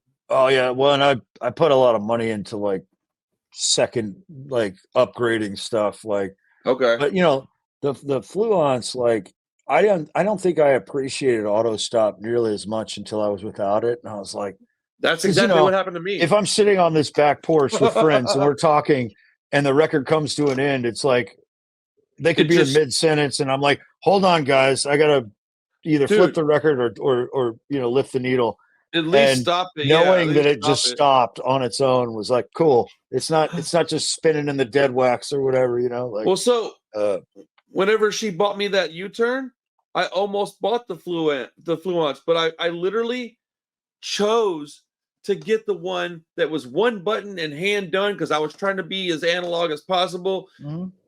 Bro, what a dumbass decision did I make? You know what I'm saying? I mean, I mean, I here's love what's that fucking cool. turntable, U-Turn but makes good turntables, and while I've never owned one, everyone I've talked to, like, apparently the customer service is top notch. it Like, it, it I they'll was gonna say the fix same word. it. It is top notch. Like, my, and I think they're out of Massachusetts actually, so it's an Yes, they American are. company.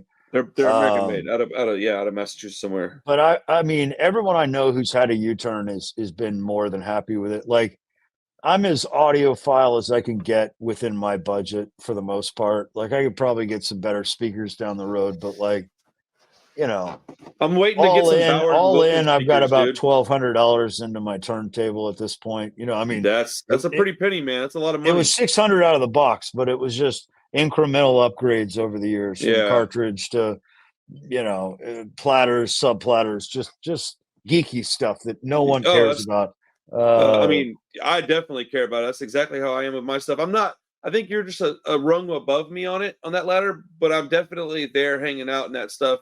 I don't have the knowledge that you've got, but I've got the appreciation that you've got, and I'm slowly getting there. Like I'm saving up for some Bowers and Wilkins speakers because I heard them and it oh, was like, bro, dude, a set of them is like $900 for two yeah, bookshelf speakers, and I'm like, I know that's stupid, but like if you've heard them, you'll understand. And people are just like, they're I guess, but like fantastic. Yeah. I people mean, like, yeah, it's weird, well, man. I heard this. I watched a bunch of geeky vinyl stuff. Sometimes it's about equipment, sometimes it's about records. But there's this British guy, and of course I'm going to forget the name of the channel because I'm trying to talk about it. But like that dude's got super good gear. Like probably, I mean, in the tens of thousands of dollars of kind of gear invested. And That but is he a had this shitload of video. money, dude. Well, he had this video, and he's like, you might be an audiophile or something like that. And he made this very salient point that landed with me. And it was like, it's not about how much money you spend on your gear. If you care enough to buy some $10 like rubber, like something to put like the feet, basically.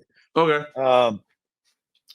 You're an audiophile, because the point is you're just trying To get the best sound that you can afford. And if you're making any effort to do that, then you're an audiophile. Now, I don't think I would be able to look an audiophile who had tens of thousands of dollars worth of equipment in the eye and tell him I was an audiophile.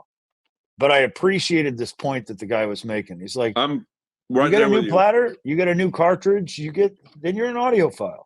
Because the point is you're seeking out the best sound that you can afford so you can enjoy the music that you love.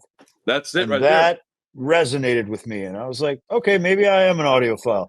Wouldn't say you're that out doing loud, but the best in your budget, dude. That's the key word there, Right. your budget. Because if you can't afford 10 grand, then that doesn't mean you don't want to do it and you don't have the appreciation. It means you don't have the fucking budget. And if anybody let's wants be to tell honest, you, there are diminishing returns when you start to spend that kind of money. Like, you have dude, to, and at that point, it's every component in your system needs to be top notch, because you're not going to appreciate this platter or this tone arm or this cartridge if you're rocking $200 speakers. You're not going to hear that difference. You know what I mean? Dude, for real. Like, so it's like, until you've got a budget and you keep up with every component, like, it took me years to find a preamp, and I got a really great Marantz receiver that had a great built-in phono stage on it. But I was curious and wanted to try out preamps, and every preamp I tried, I couldn't decide whether it sounded any better until I put $500 into a preamp, and I was like, damn. And it's a tube preamp, and it was like, okay. And again, I put white crosses on, and I was like, yep, I hear the difference. Like, but if I didn't, when I didn't, it was like, okay, I'm going to send this back. Thankfully, things like Amazon exist, so I can at least try something out. And if it doesn't work for me, or I don't hear an improvement, I just send it back. But it's like, I wouldn't have even thought about buying a $500 preamp 3 years ago. I wouldn't have thought about buying this 3 years ago. You know how that happens though? It's like, I used to collect comic books, and I was like, man, I'll never buy a $100 comic. And then I bought one, and then I was like, I'll never buy a $300 comic book. And then I got one. That's how it happens. Because as soon as you can justify $100, then $250 doesn't sound that crazy. But when you do that, you're like, $400 isn't that much, man. And then you buy a $500 stereo, and you're like, oh shit, dude, $1,000 ain't crazy for a pair of speakers, bro. It has to sound right. But you are correct that there is a point where, when you're spending this money, if you don't overspend on everything, you're wasting most of your money. Right. You're wasting your money. And like, that's why I have what I've got. I've got a Yamaha receiver, I've got a Kenwood CD player, and I've got that Fluence record player. I've got Polk audio speakers and a Polk audio. I got sub. Polks too. They're really good, man. I'm not going to change them until I can get the ones that I really want. If I can't get the Bowers and Wilkins, there's no point in me getting another, because they're not going to sound any better than these unless they're $1,000. Yeah. So, and I chose the Polk because the ones that I like, I've got like an open concept. What do they call it? Open, like, my like kitchen runs into my dining room, runs into my living room. So it's all tile floors. And the Polks I bought because they are a little boomier. They're like party speakers versus real clinical. And the point is they project enough to where I can fill this room and it doesn't sound lacking or whatever. Well, what was I going to say? I forgot. I'm sorry. I didn't mean to interrupt. I mean, we're just talking nonsense at this point. We're probably boring everyone to tears talking about vinyl gear, but whatever. I mean, this is the shit that the real fans want to hear. Is they want to just sit here and zone out and listen. That's what I do when I listen to Rogan, and I don't listen to him as much as I used to, but like anybody that has a long form podcast, I mean, I'll probably divide this up into 2 or 3 little episodes. That way it's easier to digest. But yeah, man, it's been a pleasure. I think we're gonna wrap up for tonight. But cool. If you have the time, I would like to do this at least often a regular or something because Hey man, anytime, and we can got trade music suggestions and whatever, man. hell yeah. I always love being turned on to new stuff, and it seems like you do too. So, Oh, dude, 100%. And what I loved about last night's episode is like, and it wasn't on purpose, but I realized afterwards that a lot of the bands I sent weren't from America. That And was I think pretty that's wild. cool A lot of because stuff from Europe. I don't know if people understand that punk rock exists everywhere, you know, and Yeah. and it's cool that no matter where you are, there's somebody speaks the same language, and I mean Oh, that dude. like, well, sometimes literally Yeah. too, like, Yeah, but no, like through the music and the amps and the kick drums and the fucking snare yeah. and the gravelly vocals or the clean vocal or the fucking guitar And most of the lead time or they're singing in English, and you wouldn't know they were from someplace else until somebody told you. You know, that happens a lot, dude. That happens yeah. a lot. Like I've been listening to a lot of new French dark wave shit though. That stuff's almost always in French, but it's so fucking good, man. But hell yeah, Chris, I will keep in touch on like, talking on text and shit, but we'll do this again in a few weeks or whatever. I'll be seeing you in about a month because I'm definitely coming to Austin. So hell yeah, dude. We'll just keep talking on personally, but we'll do this again one of these days soon, man. It's been a fucking pleasure, dude.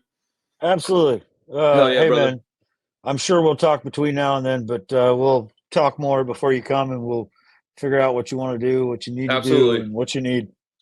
Yeah. Thank you so 100%. much, man. I had a blast. Hell yeah. Me too, man. Have a you. great night. And let me know if you need anything. I'm sure I'll talk to you next day or so. Cool. All right, brother. Best Peace. to you and yours, man. Much love. Thank you, brother. Later, man. Later. I don't know how to hang up. We just